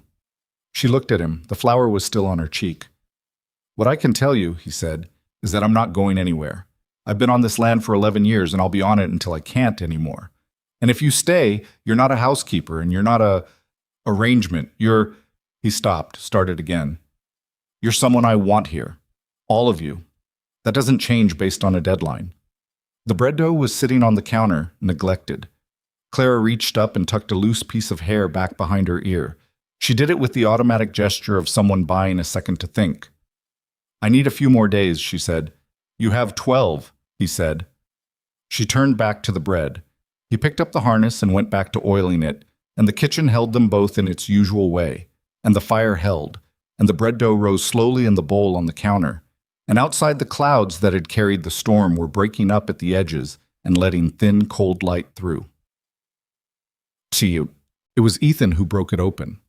Not by planning to, not with any idea of what he was doing or what it would set in motion. He broke it open the way adolescents broke most things, by accident, by being in the wrong room at the wrong time, with the wrong amount of honesty. It was 2 days before the deadline, a Saturday evening, and Gideon had stayed later than usual in the barn working on a piece of tack. When he came in through the side door, he stopped in the hallway because voices were coming from the kitchen, and they were low enough that the conversation was private, which meant he should announce himself, which he was about to do, and then he heard his own name and didn't. He didn't eavesdrop. He told himself that. He just stopped moving. Ethan's voice. He asked you to stay. Clara's voice. That's between me and Gideon. Mom. Ethan. A pause. Then Ethan, lower. I know you're looking at it like it's a decision about us, like you have to protect us from it going wrong or something. Make sure it's the right thing before you let yourself. A pause. The pause of a 13-year-old choosing words for a thing he'd been thinking about but hadn't said. You always do that. You decide what's right for us before you ask us. Silence in the kitchen. What would you want me to do? Clara asked. And there was something in her voice that she didn't usually let out. A tiredness that was older than the last 2 years. A willingness to actually ask the question and mean it. Ethan was quiet for a moment. Noah doesn't have nightmares anymore, he said. Clara didn't say anything. Caleb's been reading Gideon's old almanacs, Ethan said. He's got a whole system now for predicting weather patterns. He showed me. A small pause. Miles fixed the loose board on the porch step by himself last week. He didn't even tell anyone. He just did it. I know, Clara said very quietly. And Ethan stopped. When he continued, his voice was different, younger, not in a regressive way, but in the way of something real underneath the careful composure. I haven't felt like I had to watch for everything since we got here. I still do sometimes. He paused. It's hard to stop once you start, but it's less. It's a lot less. The fire, the clock on the wall, the particular silence of a family holding its breath. I'm not telling you what to do, Ethan said. I know you'll do what you decide to do, but you asked me what I want. Another pause. I want you to stop deciding for us. We're not babies, and we've all already decided. Gideon stood in the hallway and didn't move. He heard Clara make a sound that was very brief and that she stopped immediately. Then, when did you get so old? November, Ethan said. Dry, very slightly, in a way that had to have come from somewhere. Gideon backed up 2 steps, then walked forward and came through the kitchen door, with his boots making the noise they normally made, and both of them looked at him. Clara from the chair she was sitting in, Ethan from the counter he was leaning against. Sorry, Gideon said, hanging up his coat. Took longer than I thought. There's stew, Clara said. Her voice was close to normal. Not quite, but close. Thanks. Ethan looked at him. That assessment, that measuring, and then looked at his mother, and then picked up the book he'd apparently been holding the whole time and left the kitchen with a tact that exceeded what most men twice his age would have managed. Gideon ladled stew into a bowl and sat down across from Clara. She was looking at the table. Her hands were around her coffee cup.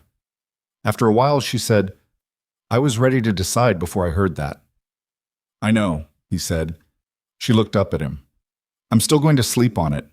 I'm still going to decide tomorrow morning, not tonight, because making decisions at night is not reliable, he said. Not reliable, she agreed. He ate his stew. She drank her coffee. The clock ticked on the wall. The fire in the stove made its sounds.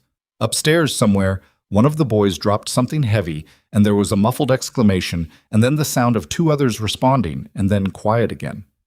Clara looked at the ceiling with the expression of a woman who had spent 9 years tracking the sounds of her children through the floors of various houses and knew, by the particular quality of the silence that followed, whether something required her attention or could be left to resolve itself. She didn't move. It resolved itself. She looked back at her coffee. Gideon finished his stew. They sat there a while longer, in the kitchen that had become the center of the house again, with the fire between them and the Wyoming winter outside, and 10 days on a clock that was, for the first time in weeks, not the loudest thing in the room.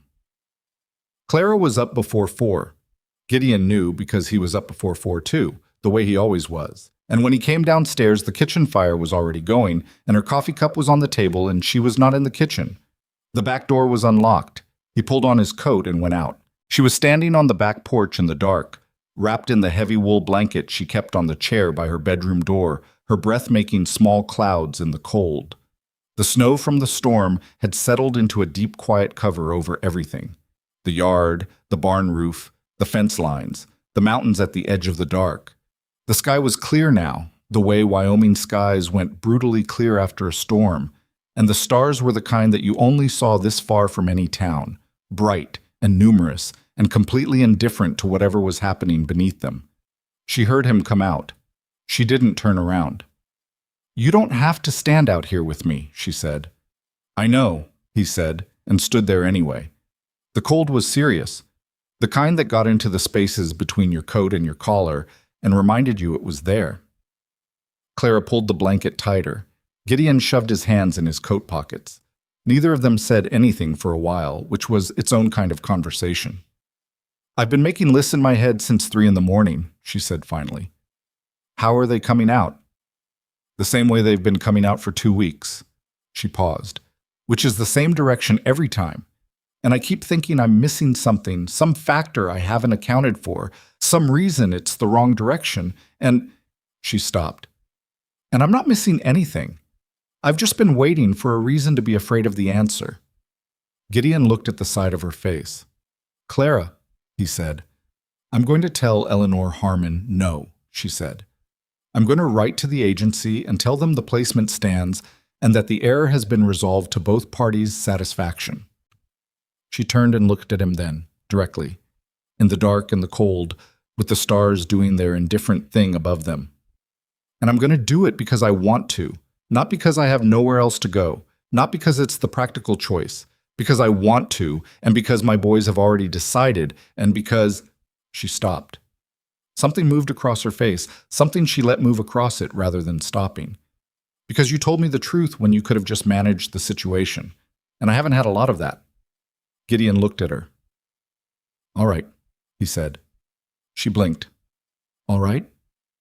What did you want me to say?" She looked at him for a moment. Then something happened to her expression that he hadn't seen before. Not the near smile she sometimes permitted herself, not the dry acknowledgement she used when something struck her as both annoying and funny. Something more open than either, something that was tired and relieved and a little undone all at once. "I don't know," she admitted. "Something more than all right, maybe." "You're staying," he said. "That's everything." She looked at him for another moment.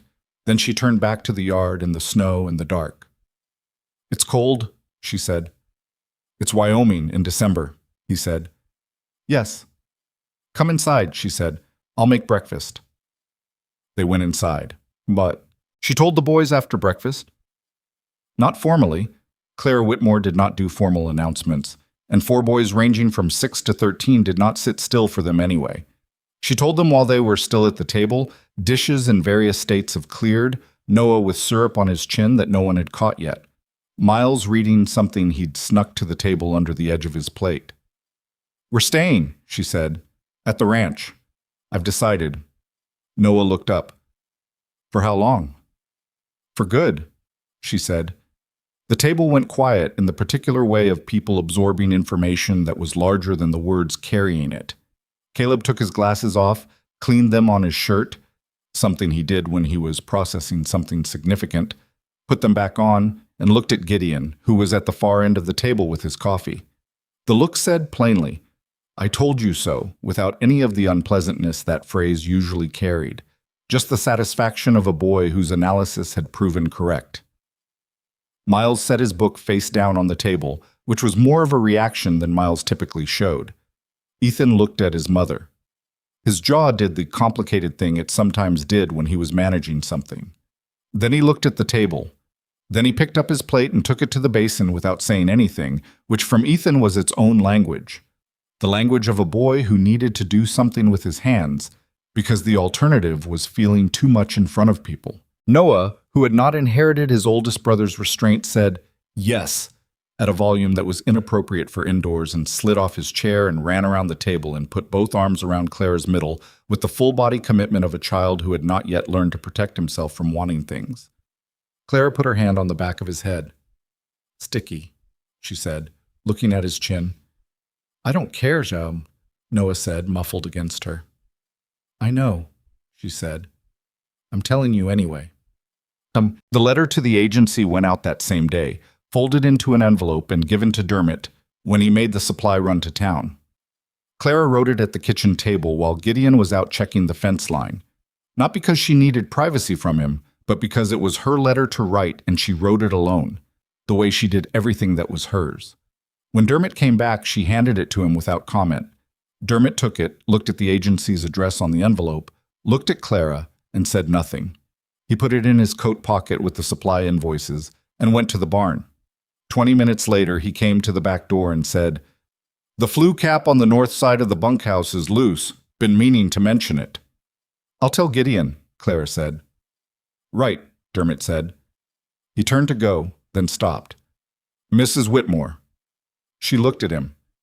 He appeared to be having some kind of internal struggle, which was unusual for Dermot, who was not a man who typically showed his process. "This place—" He stopped. Tried again. "It's been a better winter than the last 3. I want you to know that." Clara looked at him for a moment. "Thank you, Dermot," she said. He nodded once, turned around, and went back to the barn. The thing about decisions was that making them was only the first part. The second part was living inside them, which was longer and harder and less dramatic, and the part that actually counted. January came in the way January did in Wyoming, with a commitment to cold that felt personal. The ranch work didn't slow for it. If anything, winter deepened the workload, as it always did. More to watch, more to manage, more that could go wrong in weather that didn't give you much room for error. Gideon worked long days. The ranch hands worked long days, and something had shifted in the way the work was distributed, because Ethan was now a legitimate part of the ranch's daily operation in a way that had happened so gradually no one could have pointed to the exact moment it became real. He was out every morning with Gideon or one of the hands. He'd stopped asking for instruction on tasks he'd done enough times to know, which was the marker Gideon had always used for when a person had moved from learning to doing. He still made mistakes. He misjudged the ice on the East Trough 3 times in 2 weeks. He once left a gate not fully latched and spent a miserable 40 minutes in brutal cold tracking down 2 heifers who'd taken advantage. But he responded to his mistakes the way a good worker did, not with spiral, but with correction, and without needing Gideon to tell him what he'd done wrong because he already knew. Gideon watched all of this and said less than he felt, which was his nature and which Ethan by now understood well enough not to need different. One afternoon in mid-January, coming in from the north pasture, Ethan said, "Birch is moving better on the snow than she was in December." "She is," Gideon agreed. "Still going to wait for the real thaw to ride her?" "That was the plan." A pause, breath in the cold, boots through the frozen upper layer of snow. "Spring's about 3 months out," Ethan said. "About that." "Okay," Ethan said. And that was it. A 13-year-old boy saying spring the way you said the name of something you expected to arrive, something you were waiting for without anxiety, something that was coming because that was what seasons did. Gideon had heard him say it before, back in the storm, back when it had struck him as significant. And it struck him again now, differently, because now the spring Ethan was referencing was one he was sure of, not hoping for. Sure of. That was the difference. Also, Caleb found the key to the sewing room, not on purpose, or at least he claimed not on purpose, and Gideon had enough experience with Caleb by now to know the distinction between the boy's accidental discoveries and his orchestrated ones, and this had the texture of the former. He'd been looking for a button in the small wooden box Clara kept on the hallway shelf, and the key had been in the bottom of the box under a coil of spare thread, and he'd brought it to Gideon one afternoon in mid-January and held it out without a word. Gideon looked at it. "It's a key," Caleb said. "I can see that. It says M on the tag. He looked at Gideon evenly behind his glasses. "I thought it might be for the room at the end of the hall." Gideon took it from him. "Thank you," he said. Caleb went back to whatever he'd been doing. Gideon stood in the kitchen for a while with the key in his hand. Then he went upstairs. He stood outside the door for longer than he intended. The hallway was quiet, afternoon light coming through the window at the far end, the sounds of the house below him. Clara somewhere, one of the boys, the particular creak of the second stair that he'd fixed but that still had opinions. He put the key in the lock. It turned. The room smelled like disuse and, very faintly, underneath it, like the lavender sachets Maggie had kept in her fabric drawers. The light came in flat and pale through the window he hadn't opened in 18 months, dusty at the edges, catching the particles in the air that he'd disturbed just by opening the door. Her sewing table was still there. Her chair. A basket of fabric scraps she'd been sorting when she got sick, left mid-task, the way illness left things. Mid-task, mid-sentence, mid-life. A finished quilt folded on the window seat that she'd made the winter before she died, blue and white. The kind of careful handwork that he'd always watched with admiration because he had no patience for anything that required that kind of stillness. He stood in the doorway and looked at all of it. He didn't go in. Not yet. But he stood there, and he let himself look, and he let himself feel the shape of the thing that had been behind that door. Not grief, exactly. Not anymore. But the weight of something real that had happened and mattered and was still true even though life had kept going, as it always did without asking permission. He stood there for a while. Then he pulled the door mostly closed, not locked, just closed, and went back downstairs. That evening, he told Clara about Maggie. Not everything, not all at once, but more than he'd told anyone since she died. He told her about the lavender sachets and the quilt and the fabric scraps left mid-sort, and Clara listened the way she listened, with her full attention, without filling the silences with reassurance, letting him find his way through it at his own pace. When he stopped, she said, "She sounds like someone who finished things." "She was," he said. "The quilt is finished." He looked at her. "You could take it out of there," she said. "Put it somewhere it gets used. That seems more like finishing than leaving it folded in a closed room." He thought about that for a long time. "Yeah," he said finally. "It does." The next morning he took the quilt from the sewing room and put it on the chest at the end of his bed, where it had probably been going to go all along. Bamnuk. The letter from the agency came back in February. It was brief. An acknowledgement of Clara's correspondence, a formal notation that the placement had been resolved, a standard apology for the initial miscommunication. 2 sentences of administrative language that covered, in their bloodless official way, the entire complicated human chain of events that had brought 4 boys and 1 determined widow to a ranch in Wyoming on a November morning. Clara read it, set it on the table, and said, "Well, that's that." Gideon picked it up, read it, set it back down. "That's that," he agreed. She looked at him across the table. "I want to talk about the spring," she said. He waited. "The boys are going to need schooling," she said. "Millfield has the school, and Eleanor Harmon says the teacher is good, and it's a reasonable ride in fair weather. We'll need a schedule for that." She was into her list mode, which he'd learned to read as the mode she used when she'd already made a bigger decision and was now dealing with the logistics of it, the practical scaffolding that let the bigger decision stand. "And I want to plant a real kitchen garden this spring, not just the herb patch. If we're going to feed this many people properly through next winter, we need more than what's been getting ordered." "All right," he said. "And Ethan?" She paused. "Ethan needs to be learning things that matter to him, not just things that are useful. He's been working this ranch like a hand since November. That's good. But he's 13 and he's smart, and I don't want him to disappear into the work and stop growing in other directions." "He's been reading the almanacs with Caleb," Gideon said. She blinked. "Has he?" "Weather patterns, land management, crop yields. Caleb got him into it about 3 weeks ago. I found them arguing about soil drainage over breakfast last Tuesday." Clara looked at the table for a moment with an expression he'd come to recognize, the one that appeared when something surprised her into feeling something she hadn't budgeted for. "He didn't tell me that," she said. "Boys don't always tell their mothers everything," Gideon said. "That's not a complaint. That's just how it works." She looked at him. Is that how you were? I was worse, he said. My mother found out I'd broken my wrist in a fall 6 weeks after it happened. Gideon. It healed fine, he said. Mostly. She pressed her lips together in the way she did when she was trying not to laugh at something she'd decided not to reward with a laugh. He'd learned that expression too. He was building a working vocabulary of her expressions, the way you learned a language, slowly at first, and then all at once. About the spring, she said, getting back to it. I also want to talk about... She stopped. About what this looks like. You and I. What we're... I don't want it to be undefined indefinitely. Not because I need a ceremony or a... I'm not asking for that right now. I'm saying I don't want to spend the next year calling myself the housekeeper and having no one know what that means. Gideon looked at her steadily. What do you want to call yourself? I don't know yet, she said, but I want to figure it out with you, not have it just drift into something neither of us chose. That's fair, he said. I'm serious. I know you're serious. I'm agreeing with you. He looked at her.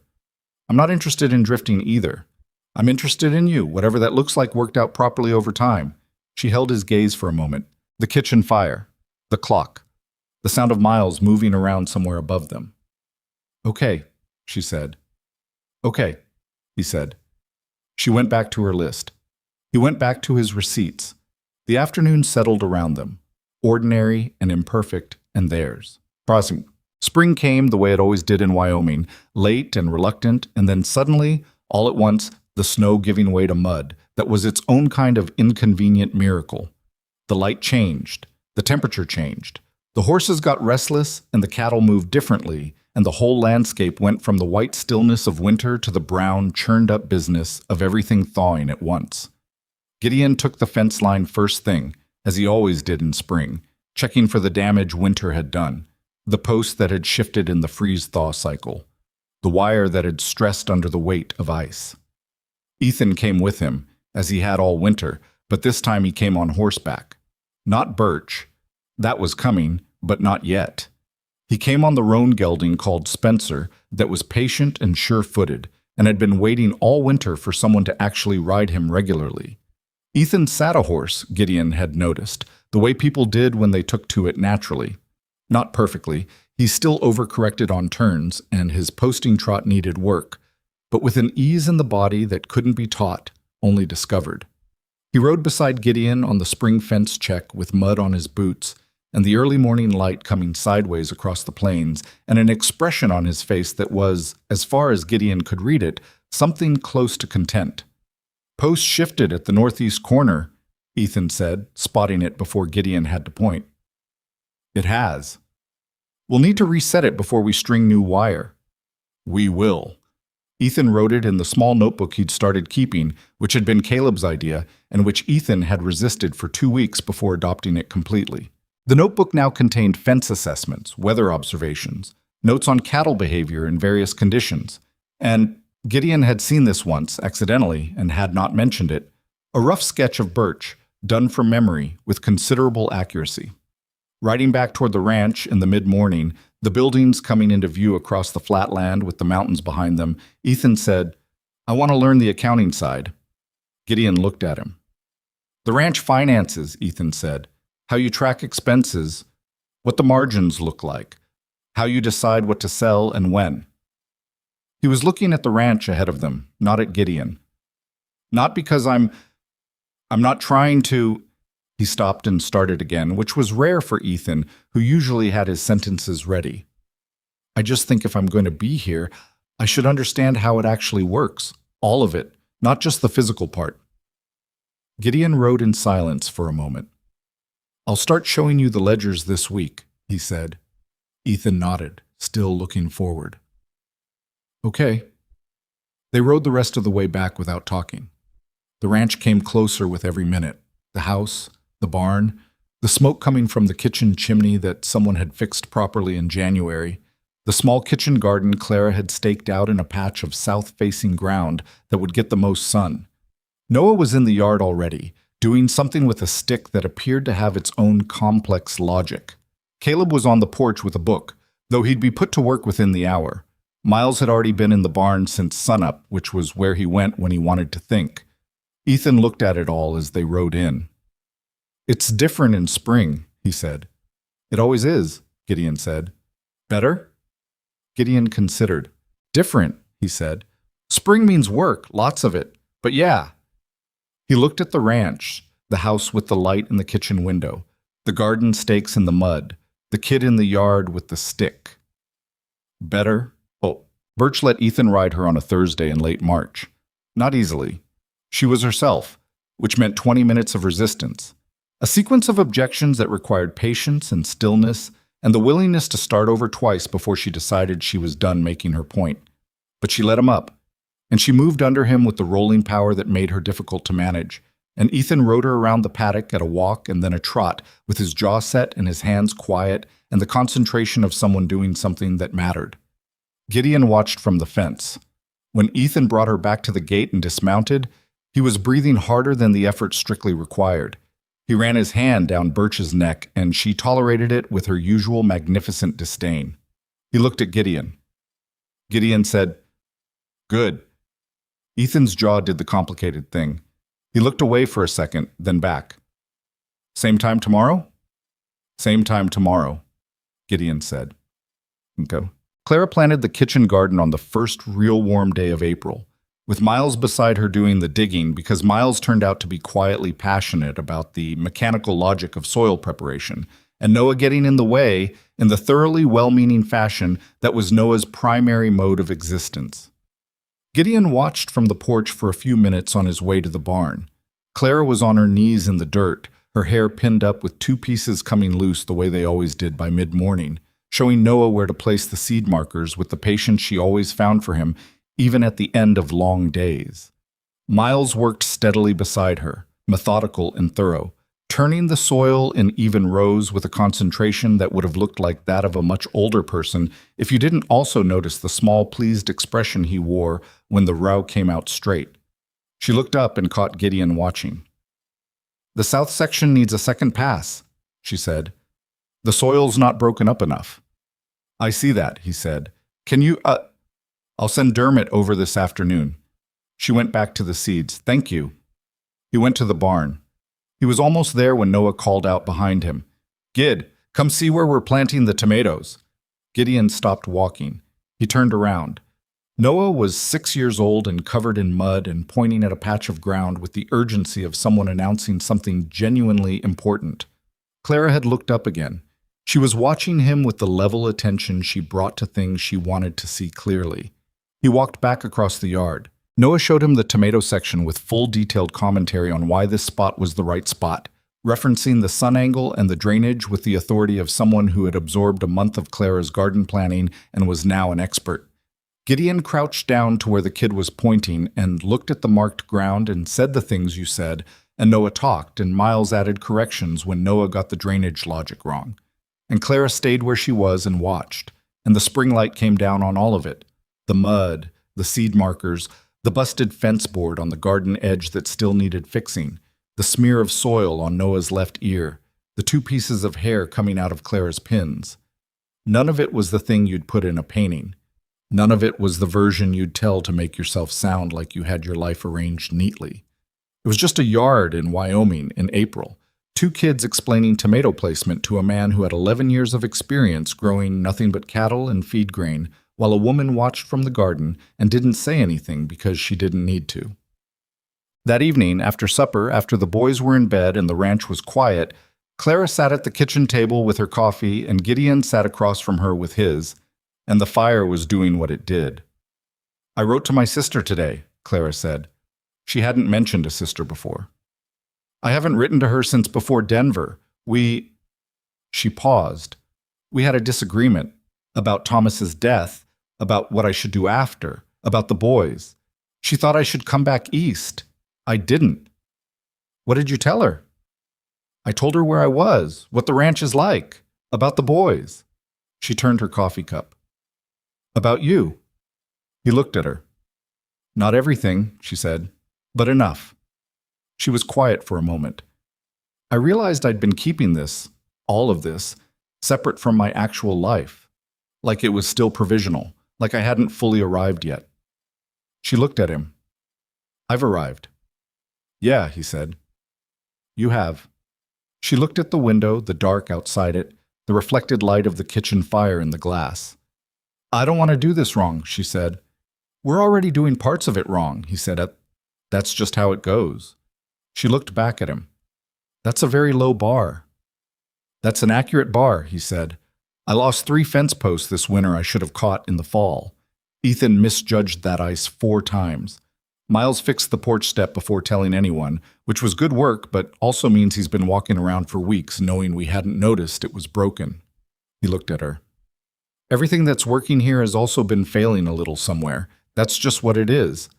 The goal isn't to stop failing. The goal is to keep going anyway. Clara looked at him for a moment. That's the most words you've said at once, she said. Don't get used to it. I won't, she said. But there was something in her voice that was warm, in a way she wasn't trying to manage or contain, and she didn't look away from him.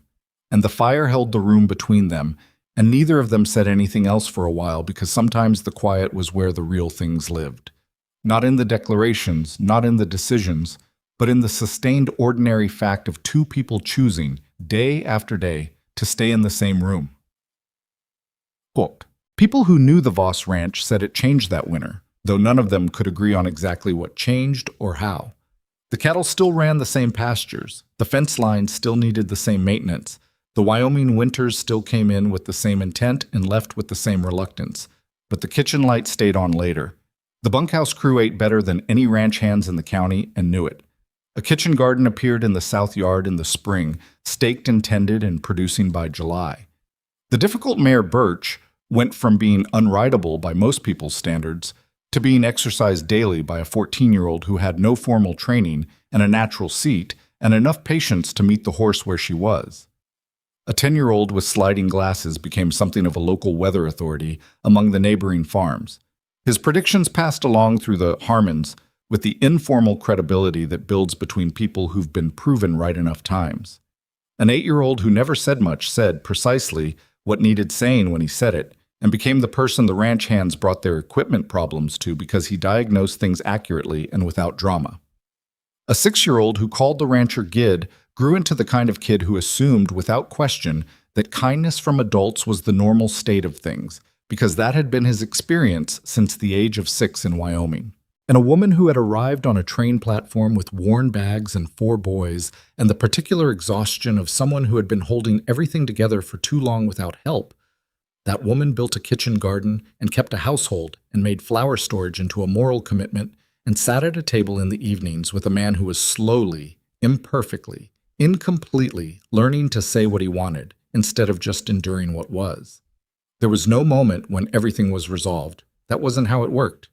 There were Tuesday mornings with cold coffee and Thursday evenings when the boys were too loud and the accounts didn't add up right, and Clara had a headache and Gideon said the wrong thing and went to bed not sure where they stood. There were weeks when the ranch took everything and left nothing for the people running it. There were conversations that didn't finish and feelings that didn't have words and moments of genuine difficult uncertainty about whether 2 people this set in their separate ways of surviving could actually build something together rather than just occupying the same space efficiently. But there were also the other things. There was the morning Gideon came downstairs and found Clara at the stove, and the kitchen smelled like coffee that someone had made because they knew he'd be up, and the specific quality of that, of being known, of having your habits exist in another person's mind as something worth attending to, was a thing he'd gone 3 years without and had stopped expecting to have again. There was the evening Ethan came in from the barn, and Clara was at the table, and he sat down across from her and told her about the fence assessment in the same practical tone he used with Gideon, and Clara listened with the same attention she'd have given a much longer story, and afterward Ethan said, "Gideon thinks I should learn the accounting," and Clara said, "He mentioned that," and Ethan said, "Did you know about it before he told me?" And Clara said, "I might have suggested it." And Ethan looked at her for a moment and then said, "Okay." And the word carried in it everything a 13-year-old couldn't yet fully articulate about what it meant to have 2 people in your corner working in the same direction. There was the afternoon Noah brought Gideon a rock, just a rock. He'd found it by the creek where the spring melt had exposed new ground, a flat piece of dark granite with a white stripe through the middle. and he'd carried it back to the ranch specifically for Gideon, arriving at the barn door with it extended in both hands and the gap-toothed seriousness of a child presenting something of genuine value. "It's for your desk," Noah said. Gideon looked at the rock. "Thank you," he said, and took it. The rock sat on his desk for the rest of that spring and the summer that followed, and was still there the following winter, holding down a corner of paper that didn't especially need holding down. He left it there anyway. Some things you kept not because they were useful, but because they were true, because they represented something real that happened, a moment that actually occurred in the actual world, between actual people who didn't ask to find each other and found each other anyway and decided, with full knowledge of the difficulty and the risk and the accumulated damage that everyone who's lived a life carries with them, to try. That was the thing nobody put in the story when they told it later. They talked about the woman who showed up with 4 boys when the rancher asked for a housekeeper. They talked about the winter and the storm and the letter from the agency. They talked about the kitchen garden and the difficult mayor. What they didn't talk about, because it was harder to put into words, because it didn't have the shape of a story so much as the shape of a life, was the daily work of 2 people choosing, in small and undramatic ways, to stay, to show up, to sit across a table and be honest, even when honest was harder than silent, to let children run through a house and fill it with noise and need and the particular chaos of being young and alive and figuring out what the world was, to leave a door open that had been closed, to let the warmth back in. The Wyoming winter would come again, it always did, and they would be there for it, imperfect, tired some days, uncertain on others, but there, together. In a house that had remembered slowly and with considerable difficulty how to be a home. That was enough. That was, in fact, everything.